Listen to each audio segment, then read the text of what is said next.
श्रेयांश तिवारी नाम का एक बीपीएससी का टॉपर है, नाम सुना है?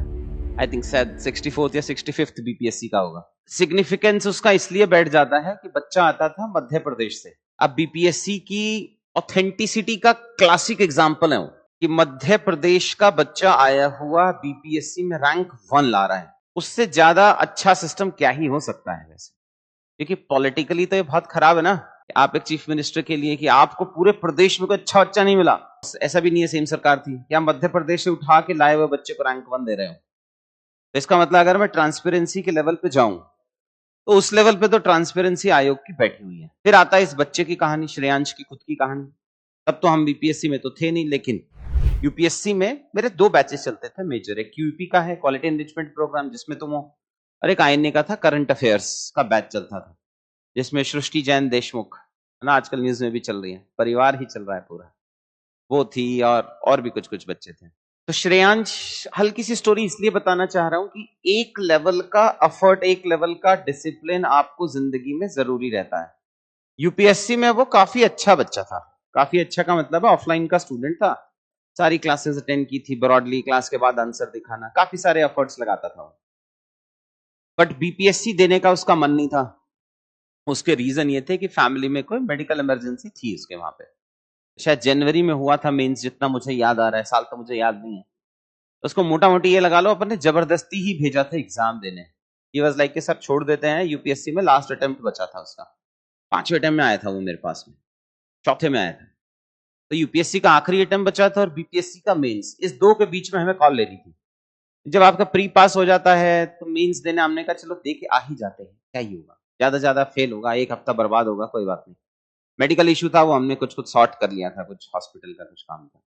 फाइनली एग्जाम दे के आया, इंटरव्यू हुआ और रैंक आई उसकी 1। क्या सीखे इस पूरी कहानी से? सीखे क्या अपन? सोचो, ऐसे कैसे यूपीएससी की तैयारी करने वाला बच्चा बीपीएससी में रैंक 1 ले आया? दोनों की तो आंसर राइटिंग अलग है। तब तो पैटर्न बदला भी नहीं था कि 8 मार्कर ही आता हो, तब तो 36-38 मार्कर ही क्वेश्चन आते थे, वही 6.5 पन्ने लगा लेते हैं, वो भरने थे। सीखे क्या? सोचो भाई, इतनी बार मेंस दे चुके हो तो अब कुछ तो चेंज करना पड़ेगा ना पैटर्न, तभी पास होगा। आंसर राइटिंग सेम है, आप उसी को स्केल कर सकते हो, इट्स लाइक एन इलास्टिक रबड़। आप उसी को 8 मार्कर, 8 तो नहीं आता था उस टाइम पे, बट हाँ जब उसने दिया था तब यूपीएससी वो 10 और 15 मार्कर क्वेश्चन में आ रहा था। तो 15 मार्कर क्वेश्चन आता है जिसमें आपको 250 वर्ड लिखने होते हैं, यूजुअली ज्यादा है। बीपीएससी में अगर मैं कहूं 38 मार्कर क्वेश्चन में कितने शब्द लिखते हो, एक एक करके पूछ लेते हैं, 350 से 400, 400, 250, 250 तो पाप सा नहीं हो जाएगा थोड़ा? 6.5 पेज मिलते हैं ना, छोड़ के आते हो क्या? कुछ टॉपर्स की कॉपी दिखाऊंगा मैं, 6.5 मिलते हैं, पूरा फिल किया था। नहीं तो शब्द कितने लिखते हो? 450, और पेपर भी पूरा हुआ था, फिर भी बच्चे पास हो जाते हैं।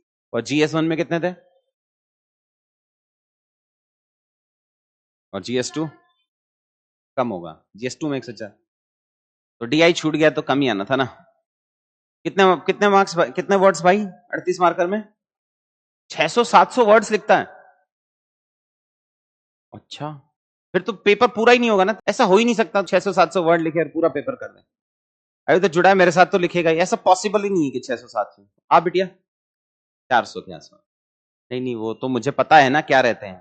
तो ये जो एक्चुअली छात्र क्या है ना, बीपीएससी वाला वो टीचर बन जाता है, उसको लगता है टीचर को कुछ पता नहीं, हमें सब पता है। इसीलिए टॉपर की कहानी सुनाने का उद्देश्य भी यही है, इतना लिखना है उसके बाद में, वो तो हम बताएंगे। से 400, अगर मान ले 350 वर्ड लिख रहा है और 6.5 पन्ने, मान ले 6 पन्ने भी है, क्रॉस नहीं चाहिए मुझे, 6.5 इसलिए गिन रहा हूं मैं। तो पर पेज कितने वर्ड्स हो गए? 50 के आसपास में वर्ड्स हो गए। और यूपीएससी भी दिया है, उसमें कितने वर्ड्स लिखने होते हैं पर पेज में मोटा मोटी? अरे वो तो बेसिक सही है ना यार, 2 पन्ने लिखना है, 10 मार्क का क्वेश्चन है, 150 वर्ड है, 75 वर्ड है ना, वो तो फिक्स सही है। 75 के आसपास में चलता है। तो 75 के आसपास में हम यूपीएससी में लिख रहे हैं, और यहां अगर मैं 350 के आसपास में पकड़ लेता हूं, जो ये भाई बता रहा है 38 मार्कर में, तो जो पर पेज के आसपास में 50 के आसपास में आ गया ये। तो अगर पर पेज 50 है तो आप मुझे बस ये बता दो कि बीपीएससी के पेपर 2 में मैं आपकी कैलकुलेशंस अभी चलूंगा, फिर मैं अपनी कैलकुलेशंस बताऊंगा, और मेरी क्लास में मेरी कैलकुलेशंस के हिसाब से ही चलेगा, है ना, वापस से नहीं चलेगा। जैसे यूपीएससी के डोमेन में मतलब तुम कहोगे सर ऐसी बातें करते हैं, हम कंपटीशन सेट करते हैं, उस हिसाब से बच्चा सीखता है, फिर उसके नंबर आते हैं।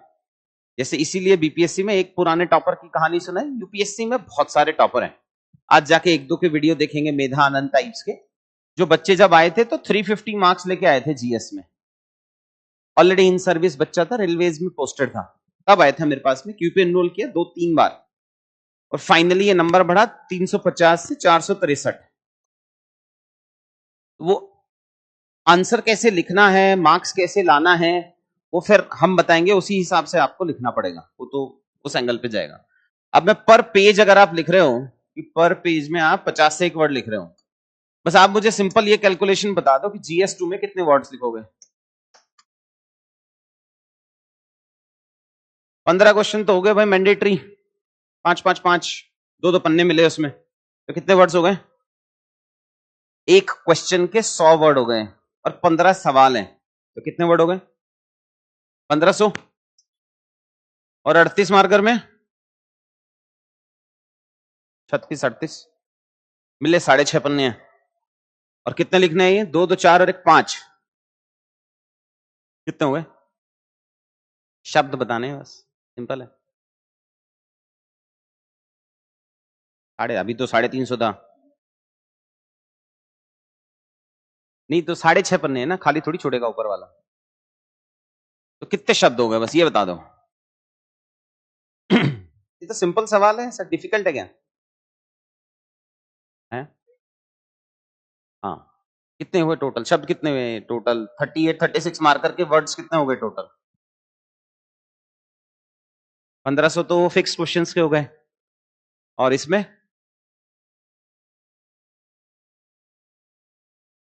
मोटा मोटी 2000 के अराउंड कर लेते हैं, ठीक कह रहे हो, 400 के अराउंड कर लेते हैं, तो 1800-2000 के आसपास में हो गए। कुल शब्द कितने हुए? 3300 से 3500, है ना? यूपीपीसीएस दिया है, पता है कैसा फॉर्मेट है, क्या कुछ होता है? यूपीपीसीएस में 2 तरीके के क्वेश्चन आते हैं, 8 मार्कर क्वेश्चन और 12 मार्कर क्वेश्चन।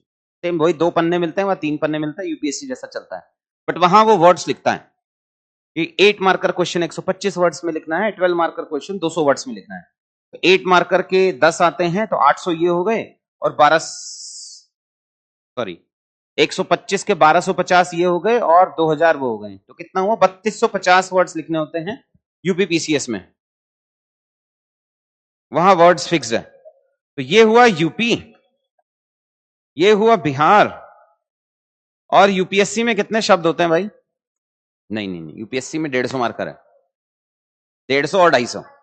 हाँ, तो 150 के 10 1500, और 250 के 10 2500, तो 2500 और 1500 4000 हो गए। तो इसका मतलब सबसे ज्यादा वर्ड ऑन एन एवरेज हम कहां लिख रहे हैं? 2500 के आसपास में, 4000 के आसपास में। अब दिक्कत यह है कि इसी प्रिपरेशन को करने वाला बच्चा बीपीएससी देता है। बहुत सारे श्रेयांश हैं जो यूपीएससी देने के बाद यहां आएंगे, तुम्हारे साथ कंपीट करेंगे। तो इसका मतलब ये जो 3300 से 3500 वर्ड्स हैं, ये कम से कम हमें इतने तो लिखने ही लिखने हैं। फिर सेकंड क्राइटेरियाज आएंगे उसके अंदर कि सेकंड में क्या लिखना है, देखने में कैसे अच्छा करना है, लेजिबिलिटी कैसे बढ़ानी है, हिंदी। एटलीस्ट ये किस्मत अच्छी है कि आयोग के लेवल पे इंग्लिश मीडियम और हिंदी मीडियम दोनों में ही ठीक ठाक से मार्क्स मिल रहे हैं, और दोनों ही मीडियम के बच्चे प्री पास कर जाते हैं, बिकॉज फैक्चुअल क्वेश्चन आता है, फैक्ट की कोई लैंग्वेज नहीं होती है। वो ऐसा यूपीएससी में नहीं हो रहा है। यूपीएससी में कितना हिंदी माध्यम का बच्चा प्री पास करता है? जैसे मोटा मोटी कितने बच्चे प्री पास करते हैं यूपीएससी में? 1000 बच्चे, 12000 बच्चे जैसे मान लो प्री पास करते हैं, उसमें से हिंदी माध्यम के कितने होंगे? 600। नहीं नहीं, 100-150, तू भी एकदम एक्सट्रीम एंड पे चलता है। 600 के आसपास में बच्चा पास कर लेता है, कभी 550 हो जाता है, कभी 650 हो जाता है, 700, ऑन एन एवरेज 600-700 के आसपास में पकड़ लेते हैं बस। और 600-700 इज व्हाट परसेंट ऑफ 12,000? 5%। तो जब 5% बच्चा प्री पास कर रहा है तो रिजल्ट कहां से आएगा? एटलीस्ट बीपीएससी और यूपीपीसीएस में ये वाला एंगल तो नहीं है। तो अपने को एक लेवल की लेवल प्लेइंग फील्ड मिल गई कि एटलीस्ट प्रीलिम्स का क्योंकि थोड़ा फैक्चुअल क्वेश्चन आता है तो अपने को वहां लेवल प्लेइंग फील्ड मिल जाती है। तो फैक्चुअल क्वेश्चन आता है तो उससे फायदा क्या होता है? जैसे अगर मैं और थोड़ा सा समझना चाहूं तो कि अगर एनालिटिकल क्वेश्चन आते हैं और फैक्चुअल क्वेश्चन आते हैं तो इससे फर्क क्या आ जाता है इंग्लिश और हिंदी में? तो हिंदी में भी आता ही है, ट्रांसलेशन एक आधी तो खराब होती है, बाकी तो ठीक ही है। इस्पात का पौधा ही तो बनाता है स्टील प्लांट को, मटेरियल, ये पकड़ा उसने। सबसे बड़ी प्रॉब्लम आती है कि कंपटीशन कहाँ है, रिजल्ट कहाँ से आ रहा है, उस हिसाब से इंस्टीट्यूट्स क्राउड इन करते हैं वहां पे, उस हिसाब से मेहनत होती है, उस हिसाब से कंटेंट आता है, उस हिसाब से रिजल्ट आता है। Result is a final outcome कि कौन लोग कितनी कितनी एनर्जी लगा रहे हैं। अभी तक क्योंकि पीसीएस रेगुलर नहीं होते थे तो आप जितने भी ये अच्छे अच्छे इंस्टीट्यूट हैं सो कॉल्ड इंग्लिश मीडियम के जो दिल्ली में बैठे हैं, उन्होंने स्टेट पीसीएस पे एनर्जी नहीं लगाया था। जो लगाया था वो एडटेक वाले थे, उनकी क्वालिटी अपने को पता ही है, तुम सबने मेंस दिया है तो ऑल ऑफ अस नो कि क्या लेवल है। अब अच्छी चीज ये हुई है कि एटलीस्ट हम तो छोटे से लोग हैं बट हमारे अलावा भी ठीक ठीक से इंस्टीट्यूट पीसीएस में घुसे हैं। उसका फायदा ये होगा कि कंटेंट उसका सुधरेगा। आपके लिए फायदा भी है नुकसान भी है, बिकॉज आप फर्स्ट या सेकेंड बैच ही होगे जब अच्छा कंटेंट आपको अवेलेबल होगा, जब उसकी आंसर राइटिंग एक अच्छे खासे लेवल पे आपको अवेलेबल होगी। तो अगले एक दो साल में आपके लिए एडवांटेज होगा, मतलब आप जल्दी पेपर पास कर सकते हैं बिकॉज आपको जल्दी एक्सेस मिल जाएगा। But over a period of time state PCS के कॉम्पिटिशन्स बढ़ेंगे। तो जैसे यूपीएस में इंग्लिश मीडियम में आप, मतलब इंग्लिश मीडियम एक एवरेज कॉपी होती है ना, उसको आप देख के आप बोलोगे यार अच्छा तो लिखा है। और कितने नंबर आते हैं मेंस में? 350। और 350 के स्ट्रक्चर वाला हिंदी मीडियम में लिख दिया तो 400 आ जाएंगे। तो इस साल में अपने पास फॉर्चुनेटली मोटा मोटी लगा लो 4.5 महीना है मेंस होने में, रफली depends upon the government also, वो 6 भी जा सकता है, पर 4 साढ़े चार महीने के आसपास में तो मिनिमम है अपने पास में। उस 4.5 महीने में से 70 के आसपास में क्लास कराऊंगा मैं आपकी। 3 महीना आपको मुझे देना पड़ेगा, मतलब मोटा मोटी 3 महीने के आसपास में क्लासेस चलेंगी। दिन में एक ही क्लास रखेंगे बिकॉज टाइम है अपने पास। और 15 दिन बाद 10 दिन बाद से आपको हर दिन एक टेस्ट लिखना है। ये उन सबके लिए बता रहा हूं जो मुझे जानते हैं या किसी के रेफरेंस से आए हैं, जिनको पता है इसको फॉलो कर लेंगे तो पेपर पास होने के चांसेस बढ़ जाएंगे। आप भले ही कम आंसर लिखें, मानो मैंने आपको 5 8 मार्कर क्वेश्चन दे दिए और एक 38 मार्कर दे दिया सेक्शनल टेस्ट में, भले ही आप उसको अटेम्प्ट नहीं कर पा रहे हैं। 2 चीजें आपको हमेशा करनी है एटलीस्ट मेरी क्लासेस में। एक, पहला जो मैं स्ट्रक्चर बताऊंगा, स्ट्रक्चर वो फॉलो होना चाहिए। ये structuring should be followed at any cost. शुरू के 1 महीने में अगर मैं आपको बोलूंगा कि मुझे इतने टेम्पलेट्स चाहिए तो चाहिए। टेम्पलेट्स क्या होती हैं, हल्का हल्का सा आइडिया दे देता हूं मैं आपको कि ये कुछ टेम्पलेट्स हैं भाई। टेम्पलेट्स क्या होता है कि कई बार क्वेश्चन आता है, जैसे सवाल आया, अगर मैं बीपीएससी के सवाल पकड़ूं तो ऑटोमोबाइल इंडस्ट्रीज की क्या जरूरत है देश के अंदर, टूरिज्म की क्या जरूरत है देश के अंदर में, या फिर फार्मा वाली इंडस्ट्री की क्या जरूरत है देश के अंदर में, या फिर कृषि क्षेत्र की क्या जरूरत है देश के अंदर में, या फिर एग्रीकल्चर के एक्सपोर्ट की क्या जरूरत है देश के अंदर में, या हॉर्टिकल्चर की क्या जरूरत है देश के अंदर में। अब बीपीएससी थोड़ा सा इनफेमस इस चीज के लिए कभी कभी रैंडम सवाल पूछ लेता है और कभी कभी जिस सब्जेक्ट से जितना पूछना चाहिए उतना पूछता नहीं। 70th बीपीएस इकोनॉमिक्स से कितने सवाल पूछे? तो मरे मरे से 2, मरे मरे मतलब वो आप ज्योग्राफी में भी काउंट कर सकते हो। तो और इससे पिछले साल में कितने पूछता था? 4। तो मतलब एक सब्जेक्ट की वेटेज हाफ कर दी और ज्योग्राफी की वेटेज डबल कर दी। और सेम लेवल ऑफ कंटेंट आपसे वो पूछ सकता है 38 मार्कर में, और सेम लेवल ऑफ क्वेश्चन मोटा मोटी पूछ सकता है 8 मार्कर में। तो इसका मतलब मुझे सेम कंटेंट को इलास्टिक रखना पड़ेगा कि मैं सेम कंटेंट छोटा भी लिख सकूं और सेम का कंटेंट बड़ा भी लिख सकूं। अच्छी और बुरी बात यह है कि लिमिटेड से ही टॉपिक्स हैं, उन्हीं से ही पूछना है, बहुत पेपर 1 और पेपर 2। नवीन सर की क्लास हुई होगी तो उन्होंने शायद हिस्ट्री कवर किया होगा और एक कोई और टॉपिक कवर किया होगा। आज मैं इकोनॉमिक्स वाला पोर्शन कवर करूंगा। नेक्स्ट क्लास में आपकी science of answer writing start होगी। जो यूपीएससी में चलता है इंट्रोडक्शन की लेंथ वेंथ एंड ऑल, वो यहां नहीं चलेगी भाई। यहां 38 मार्कर के पन्ने भरने की एक अलग अप्रोच होगी। उसको कितने पार्ट्स में तोड़ना है नहीं तोड़ना है वो मैं आज कवर कराऊंगा। अभी आपको वो लिखना है कि 8 मार्कर क्वेश्चन की रफ अप्रोच क्या रखनी है अपने को और 38 मार्कर क्वेश्चन की रफ अप्रोच क्या रखनी है अपने को। तो काम करता हूं, पहले इसी को फिनिश कर देता हूं। ये मैंडेटरी है, मतलब ये मेरे सारे आंसर्स के अंदर मुझे चाहिए ही चाहिए होगा। इसका आप फोटो ले लो, फिर मैं एक एक करके समझा देता हूं। जल्दी लो, लिखने का समय नहीं है अपने पास, घर जाके लिखेंगे। हो गया क्या?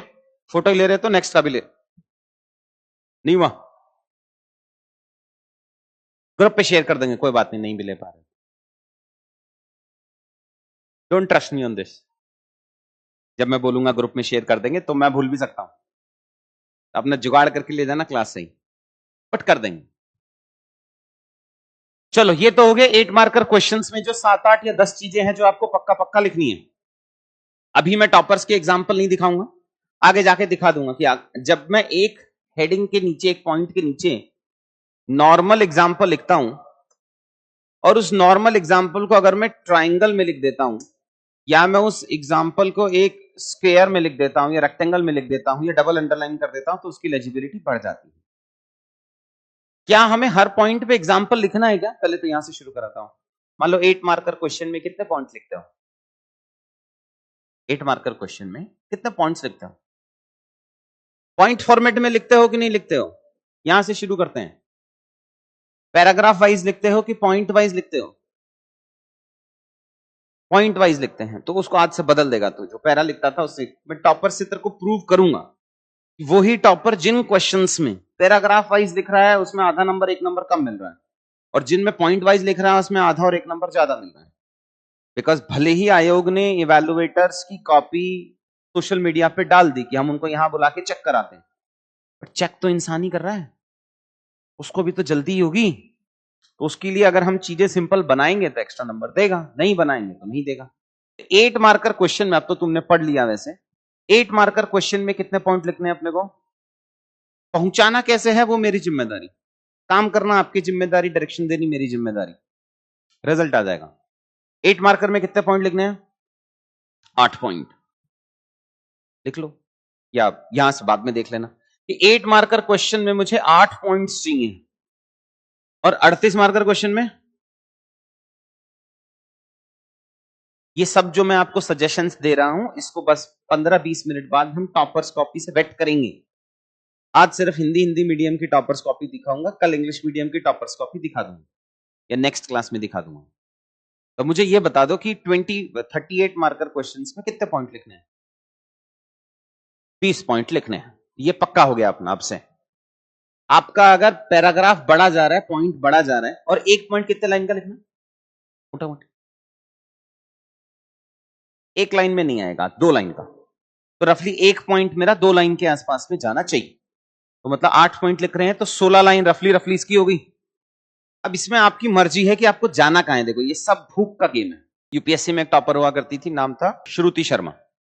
उस बच्ची ने एक हिस्ट्री क्रिएट की थी यूपीएससी में। क्या किया था? 494 मार्क्स इन जीएस। 10 साल में नहीं आए किसी के, सारे 470 के आसपास में अटक जाते हैं टॉपर। अब 494 लाने के लिए उसने कुछ अपना अलग यूएसपी बनाया, कोई यूनिक पॉइंट बनाया। क्या बनाया? हर पॉइंट पे एग्जांपल लिखना। वो लेके आई थी यूपीएससी की फील्ड में। उसके बाद धीरे धीरे करके टॉपर्स आए, हर किसी की अपनी स्ट्रैटेजी आई, किसी ने उसमें से कॉपी किया, किसी ने कुछ और कॉपी किया। इस बार का एक बच्चे थे हमारे, उसका नाम था अयान जैन और अर्थ जैन, नाम सुने कभी? और 2 भाई हैं, बड़ा उन्होंने भी हिस्ट्री क्रिएट की। ये तो यूपीएससी में बड़ी हिस्ट्री क्रिएट हो रही है। दोनों भाइयों की 16-16 रैंक आई। 2 सगे भाई, मध्य प्रदेश से हैं दोनों। एक आया था आई थिंक 2021 बैच का है, एक 23 बैच का है, 1 साल छोड़ के। और उसकी भी 16 रैंक आई थी जब वो आईएएस बना था, इसकी भी 16 रैंक आई थी जब वो आईएएस बना था। ये अपनी स्ट्रैटेजी लेके आया था। फादर भी ब्यूरोक्रेट है, थोड़ी आसान। इसका स्ट्रेंथ था कि वो एक 10 मार्कर क्वेश्चन में 15 पॉइंट लिखता था और 15 मार्कर क्वेश्चन में 20-22 पॉइंट लिखता था। तो वो उसने अपनी स्ट्रैटेजी अडॉप्ट की। तो वैसे ही बीपीएससी में आपको अपनी एक स्ट्रैटेजी अडॉप्ट करनी पड़ेगी। इस सारा गेम आके खत्म हो जाता है कि इवैल्यूएटर के लिए क्या अपन थोड़ा वाव इफेक्ट क्रिएट कर पा रहे हैं, क्या कुछ नया दे पा रहे हैं उसको जो उसने नहीं सोचा था। जिन जिन क्वेश्चंस में टॉपर ने वो नया इफेक्ट क्रिएट किया उसमें हो सकता है 38 मार्कर में 22-23 नंबर भी मिले हैं, दिखाएंगे अभी आगे। और 8 मार्कर क्वेश्चन में 5 नंबर भी मिले हैं, मोटा मोटी 5.5 नंबर भी मिले हैं एक्सेप्शनल केसेस में। 8 मार्कर में ऑन एन एवरेज 3, 3.5, बहुत अच्छा लिखा तो 4, हल्का सा भाव लिख दिया तो 4.5 के आसपास में स्कोर रहता है। बट अगर मैं उसमें ये सेम कंटेंट में ये सारे फैक्टर्स ऐड कर दूं तो हर क्वेश्चन में आधा एक नंबर ऐड होता चला जाएगा। और ये सिर्फ स्ट्रक्चरिंग का गेम है अभी के लिए। तो जो 8 मार्कर क्वेश्चन होता है उसका जो पहला इंट्रोडक्शन होगा या निष्कर्ष होगा, कितने लाइन का होता है, कितने लाइन का लिखते हो? यहां से शुरू करते हैं। 4-5 लाइन में चला जाता था। अभी तो मैं आप ही का पूछ रहा हूं कि आप कितने में लिखते हो। मैं कितने में लिखवाऊंगा या टॉपर कितने में लिखता है वो सेकेंडरी है। 3 से 4 लाइन, थोड़ा मतलब कितना,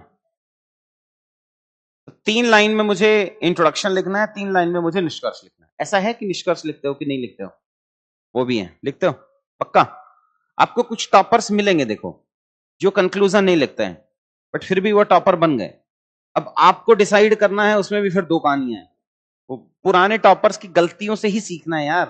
कंटेंट तो तुमने अब तक इतने मेंस दिए हैं, पढ़ ही लिया है। मुझे आपको अपनी हिसाब से ढाल देना है ताकि अपन आंसर राइटिंग सीख जाए। वही मेरा गेम है, बस वही रोल प्ले करना है मुझे आपसे। मुझे आपको ये बेसिक्स वाले पार्ट नहीं सिखाने हैं। मुझे आपको सिखाना है वो जो लिमिटेड नॉलेज है आपके पास में, उसको यूज करते हुए अपन आंसर राइटिंग कैसे करेंगे। एक यूपीएससी में टॉपर हुआ करता गौरव बड़ानिया, नाम सुना है? फर्स्ट अटेम्प्ट 13 रैंक, राजस्थान का बच्चा है। उसकी अपनी एक स्ट्रेंथ थी। क्या स्ट्रेंथ थी? वो 150 मार्क्स का जो क्वेश्चन, 150 वर्ड्स का जो क्वेश्चन होता है उसमें 170 वर्ड्स लिखता था। छोटा छोटा लिखता है एकदम, बहुत तेज लिखता है। उसने एक रिस्क लिया। रिस्क क्या लिया? अगर मेरे नंबर काट भी लिए यूपीएससी ने एक्स्ट्रा लिखने के, तो हो सकता है सिर्फ 5 ही नंबर काटेगा, उससे ज्यादा इवैल्यूएटर मेरे से खुश हो जाएगा क्योंकि कंटेंट में मैं हर हेडिंग के नीचे 7-8 पॉइंट लिख दूंगा। वो ये जिसने हमारे साथ बुक्स लिखी हैं यूपीएससी के टॉपर्स की, अगर आप देखेंगे तो हैंड रिटन बुक्स लिखी हैं उसने भी। उससे पहले एक और बच्ची थी, परी बिश्नोई है, उसका नाम सुना है? सुना होगा, थोड़ा सोशल मीडिया पे ठीक है। वो भी आंसर राइटिंग की बच्ची थी। परी बिश्नोई की स्ट्रेंथ पॉइंट क्या था? नहीं, अब आप जाओ, आप क्लास के बाद आओ। परी बिश्नोई का स्ट्रेंथ पॉइंट क्या था? एक तो ठीक ठाक से पढ़ा था। फर्स्ट अटेम्प्ट में उसके 25 नंबर काट लिए यूपीएससी ने, 25 मार्क्स। क्यों काटे होंगे पता नहीं है हमें, वैसे हमें, जो कि यूपीएससी ने डिस्क्लोज नहीं किया। बट जितना परी के साथ मेरा डिस्कशन हुआ, ऑनलाइन के स्टूडेंट थी बट ऑफलाइन में मिलती थी, तो जितना डिस्कशन हुआ, ये एक मेन रीजन हो सकता है कि उसने बाहर लिखा था। एक -25 नंबर का मतलब पता है यूपीएससी में? लिस्ट से बाहर। इंटरव्यू दिया, ठीक ठाक से नंबर आए थे, अगर वो 25 नंबर नहीं कटे होते तो फर्स्ट अटेम्प्ट में आईपीएस बन जाता। तो एक बच्चे के लिए यूपीएससी ने -25 कर दिए, एक बच्चे के लिए कुछ भी नहीं काटा। गौरव बड़ानिया, दोनों बच्चे राजस्थान से हैं। क्या सीखा अपन ने इससे? ये सब डिपेंड करता है उस ह्यूमन से जो हमारी कॉपी चेक कर रहा है।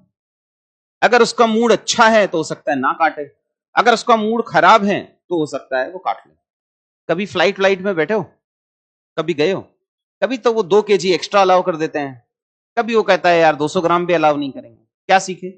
स्किल, कम्युनिकेशन स्किल, कि हम कैसे किस काउंटर पे जा रहे हैं, उसको देख के जा रहे हो खुश है कि दुखी है, फिर थोड़ा बहुत जेंडर भी देख के जाते हो, यार ये खूसट सा आदमी लग रहा है, इसके पास में नहीं जाएंगे, या ये जवान सा लग रहा है इसके पास में जाएंगे, या जवान सा नहीं लग रहा है। तो ये ओवरऑल में आंसर राइटिंग ना, हम जिस ह्यूमन से वैल्यूएट करवाने वाले हैं उस पर बहुत डिपेंड करता है। एक बार सेम बच्चा अगर बीपीएससी में मान लो जीएस2 के अंदर उसके नंबर आए 160, और अगली बार पक्का 160 आ जाएंगे क्या? नहीं आएंगे ना। नॉलेज तो सेम ही है, क्या बदला? वो इवैल्यूएटर बदल गया। तो सेम वे में मुझे उस इवैल्यूएटर के लिए चीजें सिंपल बनानी है। अगर मैंने उसके लिए चीजें सिंपल बन गई तो मेरे नंबर आ जाएंगे।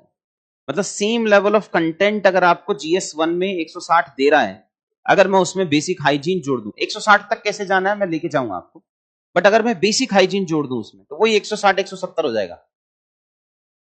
तो वो लो हैंगिंग फ्रूट है ना, उसमें तो कोई मेहनत ही नहीं है। हल्की हल्की सी चीजों का ध्यान रखना है, बस काम खत्म हो गया मेरा।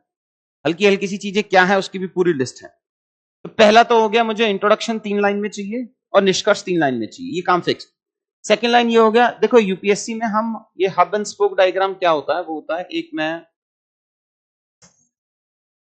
आपने देखा होगा कि एक बीच में बादल बनाया जाता है, और उस बादल के आसपास में अपन पॉइंट्स लिखते हैं। तो यूपीएससी में तो ये खत्म हो गया दौर। 2015, 16, 17, 18 तक बढ़िया चलता था। अब अगर आप ऐसे डायग्राम बनाओगे तो, क्योंकि एक टाइप ऑफ डायग्राम बनता है, फिर सारे बच्चे उस टॉपर से सीखते हैं, फिर हर किसी की कॉपी में वही मिल जाता है, फिर वैल्यूएटर बोर हो जाता है। तो यूपीएससी में तो ये पुराना हो चुका है, तो यूपीएससी में तो नहीं चलता। अच्छी बात यह है कि बीपीएससी एंड ऑल टाइप में ये अभी पुराना नहीं हुआ है। तो अपन 8 मार्कर क्वेश्चन, जो 15 क्वेश्चंस आ रहे हैं, उसमें 7-8 क्वेश्चंस में जो नहीं पूछा गया चीज है उसके अंदर अपन एक ऐसा डायग्राम बना के आएंगे।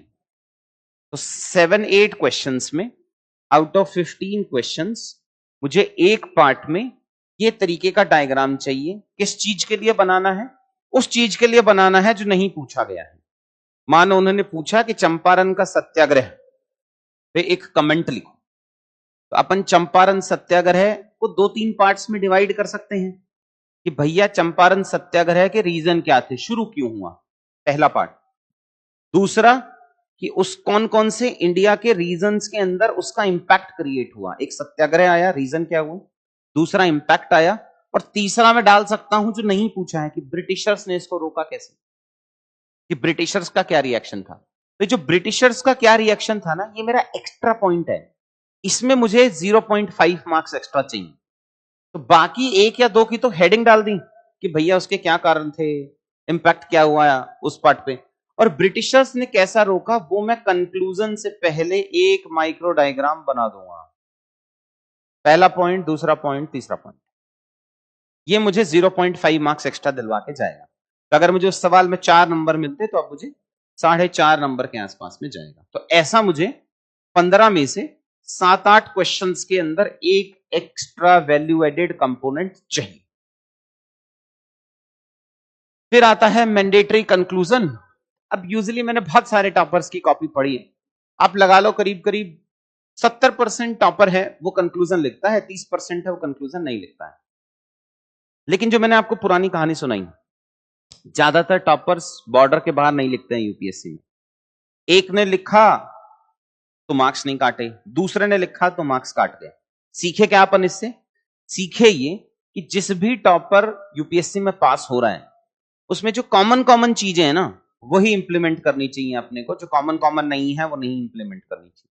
वैसा ही बीपीएससी में भी करेंगे अपन कि हम चाहे तो रिस्क ले सकते हैं, बट मैं सजेस्ट नहीं करूंगा कि अपन उस रिस्क को लें। तो अपन क्या करेंगे, जिसके भी 165 से ऊपर आए हैं जीएस1 में, और जीएस2 में थोड़े कम लगा लो 155 से ऊपर आए हैं, उनकी कॉपी उठा लेते हैं। अब स्ट्रक्चर तो सेम ही रहेगा ना, चाहे इंग्लिश कर लो चाहे हिंदी कर लो, तो उनकी कॉपी में से कुछ सीख सकते हैं, कुछ मैं क्लास में बता दूंगा क्या करना है, मैं सब पढ़ चुका हूं। वही कंक्लूजन बता रहा हूं मैं आपको कि दोनों में से जो बेस्ट प्रैक्टिस है वो ये कहती है कि मुझे हर आंसर में कंक्लूजन लिखना चाहिए, मुझे हर आंसर में इंट्रोडक्शन लिखना चाहिए, 3 लाइन का इंट्रोडक्शन होना चाहिए, 3 लाइन का निष्कर्ष होना चाहिए, एक एक्स्ट्रा डायमेंशन हमें ऐड करना चाहिए। वो एक्स्ट्रा डायमेंशन अपन ये हब एंड स्पोक वाला भी बना सकते हैं, बादल वाला डायग्राम, या वो लेफ्ट हैंड साइड जो मैंने डायग्राम बनाया वो बना लें। बनाना उस पार्ट का है जो पूछा नहीं गया है, ये मैं बता रहा हूं 8 मार्कर के लिए। 38 मार्कर की स्ट्रैटेजी अलग है, वो नेक्स्ट पेज पे समझाऊंगा। नेक्स्ट आता है सारी जो हेडिंग्स है ना हमारी। अब मुझे लगता है मैं आपको कुछ टॉपर्स की कॉपी दिखाता हूं। ये जो हमें इंस्टीट्यूट से मिली हमने उठा लिया ना, जिसकी भी है भाई सॉरी। अब ये आया कि क्या आर्थिक रूप से पिछड़े वर्ग ईडब्ल्यूएस हेतु आरक्षण तर्कसंगत है, टिप्पणी कीजिए। अब इसको कितने पार्ट्स में तोड़ोगे आप, पहले तो यहां से शुरू करता हूं। अपन ने मेंस लिखा है तो पता होना चाहिए कि सवाल है क्या आर्थिक रूप से पिछड़े वर्ग मतलब ईडब्ल्यूएस हेतु आरक्षण तर्कसंगत है कि नहीं है, टिप्पणी कीजिए। कितने पार्ट्स में तोड़ोगे? 4। 8 मार्कर में एक तो एक्स्ट्रा पार्ट्स में नहीं तोड़ना है ना, 4 मतलब मैं इंट्रोडक्शन और निष्कर्ष हटा के पूछ रहा हूं, वो हटके, हाँ वो तो लिखने ही लिखने हैं ना, तो तोड़ने मोड़ने की बात ही नहीं चल रही। उसके अलावा 3 पार्ट्स में, तो एक और लिखो कि 8 मार्कर क्वेश्चन में कोशिश करेंगे कि 2 ही पार्ट्स में तोड़ा जाए।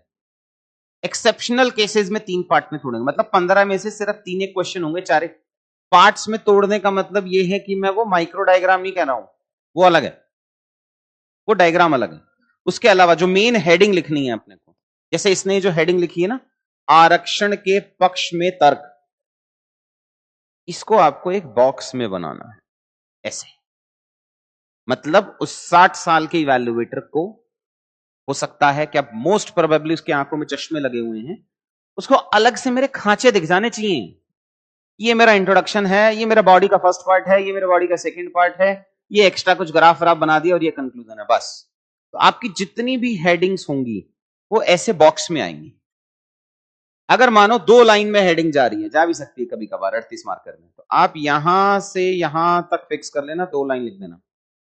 लेकिन अगर छोटी हेडिंग है तो उसको अपन राइट साइड से बंद कर देंगे, इस वे में आंसर लिखेंगे। ये अपने को बनाना है हेडिंग से रिलेटेड। अब सोचो इस बच्चे ने जो आंसर लिखा है, 151 जैसे नंबर आए हैं इसके, अगर यही बेसिक हाइजीन फैक्टर्स वो इस पे ध्यान दे दें, और क्या है, जैसे इसको अपन कहते हैं, मुझे पॉइंट्स तो दिख ही नहीं रहे, पॉइंट का है, कुछ और टॉपर्स की कॉपी दिखाऊंगा, मैं अभी जाना नहीं चाह रहा, बहुत टू एंड फ्रो हो जाएगा, जहां आपको पॉइंट्स अलग से दिखाई देंगे, कहां 1 है, कहां 2 है, कहां 3 है, कहां 4 है। तो क्या करना चाहिए था इसको, इस भाई को आइडियली एक अपने दिमाग में एक लाइन बना लेनी चाहिए थी, और जो इसका पॉइंट स्टार्ट है वो यहां से स्टार्ट करता, और सेकंड पॉइंट को यहां से स्टार्ट करता, थर्ड पॉइंट को यहां से स्टार्ट करता, और उसके लेफ्ट में कुछ भी नहीं लिखता। मतलब ये जो सेकंड लाइन आ रही है यह वाली, वो यह यहां लिखता हूं, या ये वर्गों का व यहां लिखता है, तो आपके पॉइंट्स अलग निकल के आ जाते। किसी टॉपर ने लिखे होंगे ऐसे भी, अगर हम आगे जाके देखेंगे तो कुछ होंगे ऐसे जिन्होंने। अब लेजिबिलिटी के मामले में ये आंसर उस आंसर से बहुत बेहतर है। जो आपको आंसर दिख रहा है देखने में, 3 लाइन में इंट्रोडक्शन लिखा है। अब इसमें एक और भी कमी है, देखो समझो बेसिक, अपन किसी चीज को अंडरलाइन क्यों करते हैं, किसी भी चीज को अंडरलाइन क्यों किया जाता है, तो इसका मतलब मैं चाहता हूं कि, और मुझे पता है कि इवैल्यूएटर हो सकता है पढ़ना भूल जाए, तो मैं चाहता हूं इवैल्यूएटर इसको पक्का पढ़े, ये मेरा one of the best fact है, या बेस्ट एग्जांपल है, या बेस्ट वर्ड है ना, इसीलिए अंडरलाइन करते हैं। अगर कोई इवैल्यूएटर आंसर चेक कर रहा है, तो आपको लगता है वो पहली लाइन ही पढ़नी भूल सकता है, ऐसा हो सकता है? मतलब मानो तीसरी लाइन चौथी लाइन पढ़नी भूल जाए तो मुझे समझ में आता है, बट क्या वो पहली लाइन पढ़नी भूल सकता है? वो भी तब जब वो इवैल्यूएटर उठ के आयोग में आ रहा है, वहां बैठ के आंसर चेक कर रहा है। घर पे तो चलो लेटा लेटा चेक करे तो भूल भी जाए, बट ऐसा तो नहीं हो सकता ना। इसमें गड़बड़ क्या होती है कि आप 40% ऑफ द पेज अंडरलाइन कर देते हो। तो अगर आप 40% पेज अंडरलाइन करेंगे, तो मैं एक्चुअल में इसमें क्या क्या दिखाना चाह रहा था, 103वां संशोधन दिखाना चाह रहा था, 10% डायरेक्शन दिया गया ये दिखाना चाह रहा था, और 2019। तो जो वर्ष 2019 है वो तो पहले 2 शब्द ही है ना, है भी नंबर। तो इसका मतलब जो मेरा सिग्निफिकेंस था, जो अंडरलाइन से मैं दिखाना चाह रहा था, वो मेरा फेल हो गया, बिकॉज यहां अब उसके दिमाग में हो जाएगा अंडरलाइन तो ऐसे ही कर देता है, क्या ही दिक्कत है। तो इसलिए हमें कितने परसेंट, और हिंदी में तो एक और दिक्कत है, ऊपर वाली लाइन, कितने परसेंट पेज को, मतलब पेज में जो वर्ड्स हैं उसको अंडरलाइन करना चाहिए, रफली रफली, रफ तो बताओ, खुद सोचो, इवैल्यूएटर हो, कितना परसेंट अगर आप अंडरलाइन कॉपी मिलेगी तो आप वेटेज दोगे, और कितना परसेंट को नहीं दोगे? तुम्हें फिर लग रहा है एग्जाम नॉलेज का गेम है, एग्जाम 50-60% नॉलेज का है, बस 15-20% है तुम अपनी साइकोलॉजी कैसे रखते हो एग्जाम से पहले। डर तो नहीं लग रहा, बहुत डर तो नहीं लग रहा है? क्या डर के मारे कहीं कंटेंट ही कम तो नहीं पढ़ रहे हो? पुराना बैगेज कितना लेके चल रहे हो, अरे सर 4 मेंस दिख चुके हैं, पास ही नहीं हो रहा, फिर मन में आता है इस बार क्या ही अलग कर दूंगा या कर दूंगी कि पास हो जाएगा। तो वो बहुत सारे हैं, उसका 15-20% है। 15-20% है कि मैं रिप्रेजेंट कैसे कर रहा हूं, क्या मेरा इवैल्यूएटर उसको सुनेगा, उसको पढ़ेगा कि नहीं पढ़ेगा? जैसे आप रील्स देखते होगे, है ना, देखते होगे, हाँ मत भरना, बट हाँ मुझे पता है, कितने सेकंड बाद आप रील बदल देते हो, जो बोरिंग लगती है, जो अच्छी लगती है? कुछ तो होगा ना यार, ये अच्छा लगा, ये खराब लगा, कितने सेकंड बाद? 5 से 10 सेकंड, इतना ही है कंसंट्रेशन बस। और 5 से 10 सेकंड मान लो आपने उसको देख भी लिया, 5 से 10 सेकंड, आप 12वीं सेकंड पे पहुंच गए, उसके कितने सेकंड बाद आपको कुछ नया कंटेंट चाहिए उसमें, वरना बदल दोगे? समझ गए क्या पूछ रहा हूं? कि आपने शुरुआत में कोई रील देखना स्टार्ट किया, और आपने 15 से 20 सेकंड उसको देख लिया, मान लो, सॉरी 10 से 5 सेकंड देख लिया, आपको अच्छा लगा, अब कितनी देर और तक आपको लगेगा कि ये अच्छा है? फिर वही 20 से 25 सेकंड, उसमें अगर कुछ बहुत अच्छा मसाला नहीं मिला तो बदल दोगे, कहानी ऐसी चलती है। और वो रील देखने के लिए तो आपको किसी ने फोर्स नहीं किया है, आप अपनी मर्जी से देख रहे हो। वैसे ही इवैल्यूएटर अपनी मर्जी से आया है, उसको कोई फर्क नहीं पड़ता कि इसका सिलेक्शन हो कि इसका हो कि इसका हो कि इसका हो, उसको कोई लेना देना नहीं है। तो अगर आपने उसके लिए चीजें सिंपल नहीं बनाई, तब भी वो वैसे ही आपके आंसर्स को और पेजेस को बदल देगा जैसे आप रील को बदल देते हो। जिसका मतलब आपको उसके लिए चीजें सिंपल तो करनी ही करनी पड़ेंगी, और सेम कंटेंट को रिप्रेजेंटेशन बदल दोगे तो आपका काम हो जाएगा। कंटेंट कैसे बढ़ाना है वो तो मैं बढ़वा ही दूंगा, फिर बता रहा हूं आपको, बट मुझे आंसर राइटिंग में रिप्रेजेंटेशन कैसे करानी है उस पर भी खेलना है। उसमें मुझे ये नहीं सुनना है कि अरे सर ये जो टॉपर है देखो सर 154 टॉपर। अब 154 ही लाना है तो फिर क्या ही टॉपर बनना है यार। लो, तो मुझे नहीं पता आपके सपने कितने हैं, मैं तो यूपीएससी फील्ड में भी वैसा ही पढ़ाता हूं, मतलब अब लाना ही है तो मतलब 350 से 463 की जर्नी तो देख ली ना कैसे लाया जाता है। तो लाना ही है तो 500 लाओ, 490 लाओ, 480 लाओ, कुछ इतना स्कोर करो। वैसे ही आपने इतने अटेम्प्ट दे दिए तो एक तो होगा डेस्परेशन, यार बस पास हो जाए किसी भी तरीके से। जब वो आ जाएगा ना डेस्परेशन खत्म कि हाँ यार अब पास हो जाऊंगा, मोटा मोटी गारंटी टाइप्स में ही दे रहा हूं, जो असाइनमेंट देंगे उतना कर लोगे तो 1.5 महीने में आ जाएगा वो कॉन्फिडेंस। मेहनत करनी पड़ेगी, मतलब जो मैं बता रहा हूं, जो मैं आपको टेम्पलेट्स दिखा रहा था, जितना मैं आपको काम दिखा रहा था, वो सब करना पड़ेगा। बट अगर अपन, आपके पिछले बैच ने भी किया है उस लेवल पे, लेकिन अगर अपन 1.5 महीने में आ जाएंगे तो वो कॉन्फिडेंस तो आ जाएगा। फिर सेकंड टारगेट होगा, यार मुझे हिस्ट्री क्रिएट करनी है। बहुत सारे बच्चे होते हैं जो बहुत पहले डिस्ट्रिक्ट फर्स्ट टाइम में जाते हैं और वो हिस्ट्री क्रिएट करते हैं। एक मैसेज पढ़ाता हूं, अब सारी चीज सोशल मीडिया पे नहीं जाती है तो स्क्रीनशॉट भी हम चाहते नहीं है कि लगे। लिए शुरू के 4 मैसेज पढ़ा, तेज पढ़ना कि पीछे वाले भी सुन ले। कौन सी डेट का मैसेज है और इसका मेंस कब था? कोविड की वजह से पोस्टपोन हुआ था, तो 5 जनवरी के आसपास में इसका मेंस था। क्या लगता है मेंस लिखा होगा? किया था आंसर राइटिंग हमने देखी थी एंड ऑल करके। इंटरव्यू कॉल आई होगी। सोचो एक बच्चा उस लेवल पे है जहां वो कह रहा है कि मैं अटेम्प्ट तो देने का कोई फायदा नहीं है, मुझे कुछ नहीं आता है। इंटरव्यू कॉल आई होगी, सेलेक्ट हुआ होगा। क्या कह रहा है? अरे नहीं ऐसा नहीं है। कौन से साल का मैसेज है? मतलब सेम ईयर में सेलेक्ट हो गया। और थोड़ा सा म्यूट कर देता हूं, सॉरी। उसको लग रहा था कि पेपर पास नहीं होगा। 15 दिन में क्या ही पढ़ लिया होगा। एथिक्स कमजोर था, मैं बोला एथिक्स का एक मॉड्यूल और लेना पड़ेगा। बच्चा भी अच्छा था कि अगर मास्टर ने बोला है तो जो बोला है वो करना पड़ेगा मुझे। क्यूपी का बच्चा था तो एक ट्रस्ट बन जाता है। क्यों लग रहा था कि नहीं होगा? ऐसा तो है नहीं कंटेंट नहीं आता होगा, देखो 15 दिन में क्या ही कंटेंट बढ़ा होगा। आंसर मैंने देखे थे तो मुझे पता था हो जाएगा। उससे क्यों लग रहा था कि नहीं होगा? बिकॉज वो दतिया का पहला आईएएस है, उसके आसपास में कोई आईएएस बना ही नहीं। तो उसने बचपन से क्या क्या सुनता आया होगा, या जब प्रिपरेशन करने आया था तो क्या सुनता था? वो कह रहा था सर मुझे बस आसपास में ये बोलते थे कि बहुत लोग जाते हैं यहां से तैयारी करने दिल्ली, वापस कोई बन के आता ही नहीं, तो कोई रोल मॉडल था ही नहीं ना। वही सारा कहानी है। अब सेकंड आता है, एक और मैसेज पढ़ाते हैं। देखो YouTube से सिर्फ सब्सक्राइबर बनते हैं, है ना? अपन को सब्सक्राइबर ना चाहिए ना तुम्हें बनना है। आपको पेपर पास करना, मुझे पढ़ाना है। शुरुआत की क्लास में एक अंडरस्टैंडिंग सेट कर देता हूं कि मुझे ये चाहिए चाहिए। थोड़ा शॉर्ट टेम्पर्ड हूं, बिकॉज मुझे वैसा ही चाहिए। आप एक अच्छे डॉक्टर को जाके ज्ञान देने लगोगे यूट्यूब वाला, तो उसको पसंद नहीं आएगा, वो कहेगा फिर तू वहीं चले जा। तो वैसा ही हम थोड़ी जल्दी उम्र में हम शॉर्ट टेम्पर्ड हो गए, बट मतलब मुझे मेरे हिसाब से चाहिए होगा, ये मैं अभी बता रहा हूं आपको कि मुझे आंसर राइटिंग जो कंपोनेंट है मेरे हिसाब से चाहिए ही होगा, उसमें कोई चेंजेस नहीं होंगे। ये वाला मैसेज पढ़ो, तुमने सुना होगा, तुम्हारे ही क्षेत्र से आया हुआ यूपीएससी रैंक 1 को तो पता ही है ना कैसे पास करते हैं। उसको क्या जरूरत है भेजने की, वो समझो। क्यों होगा?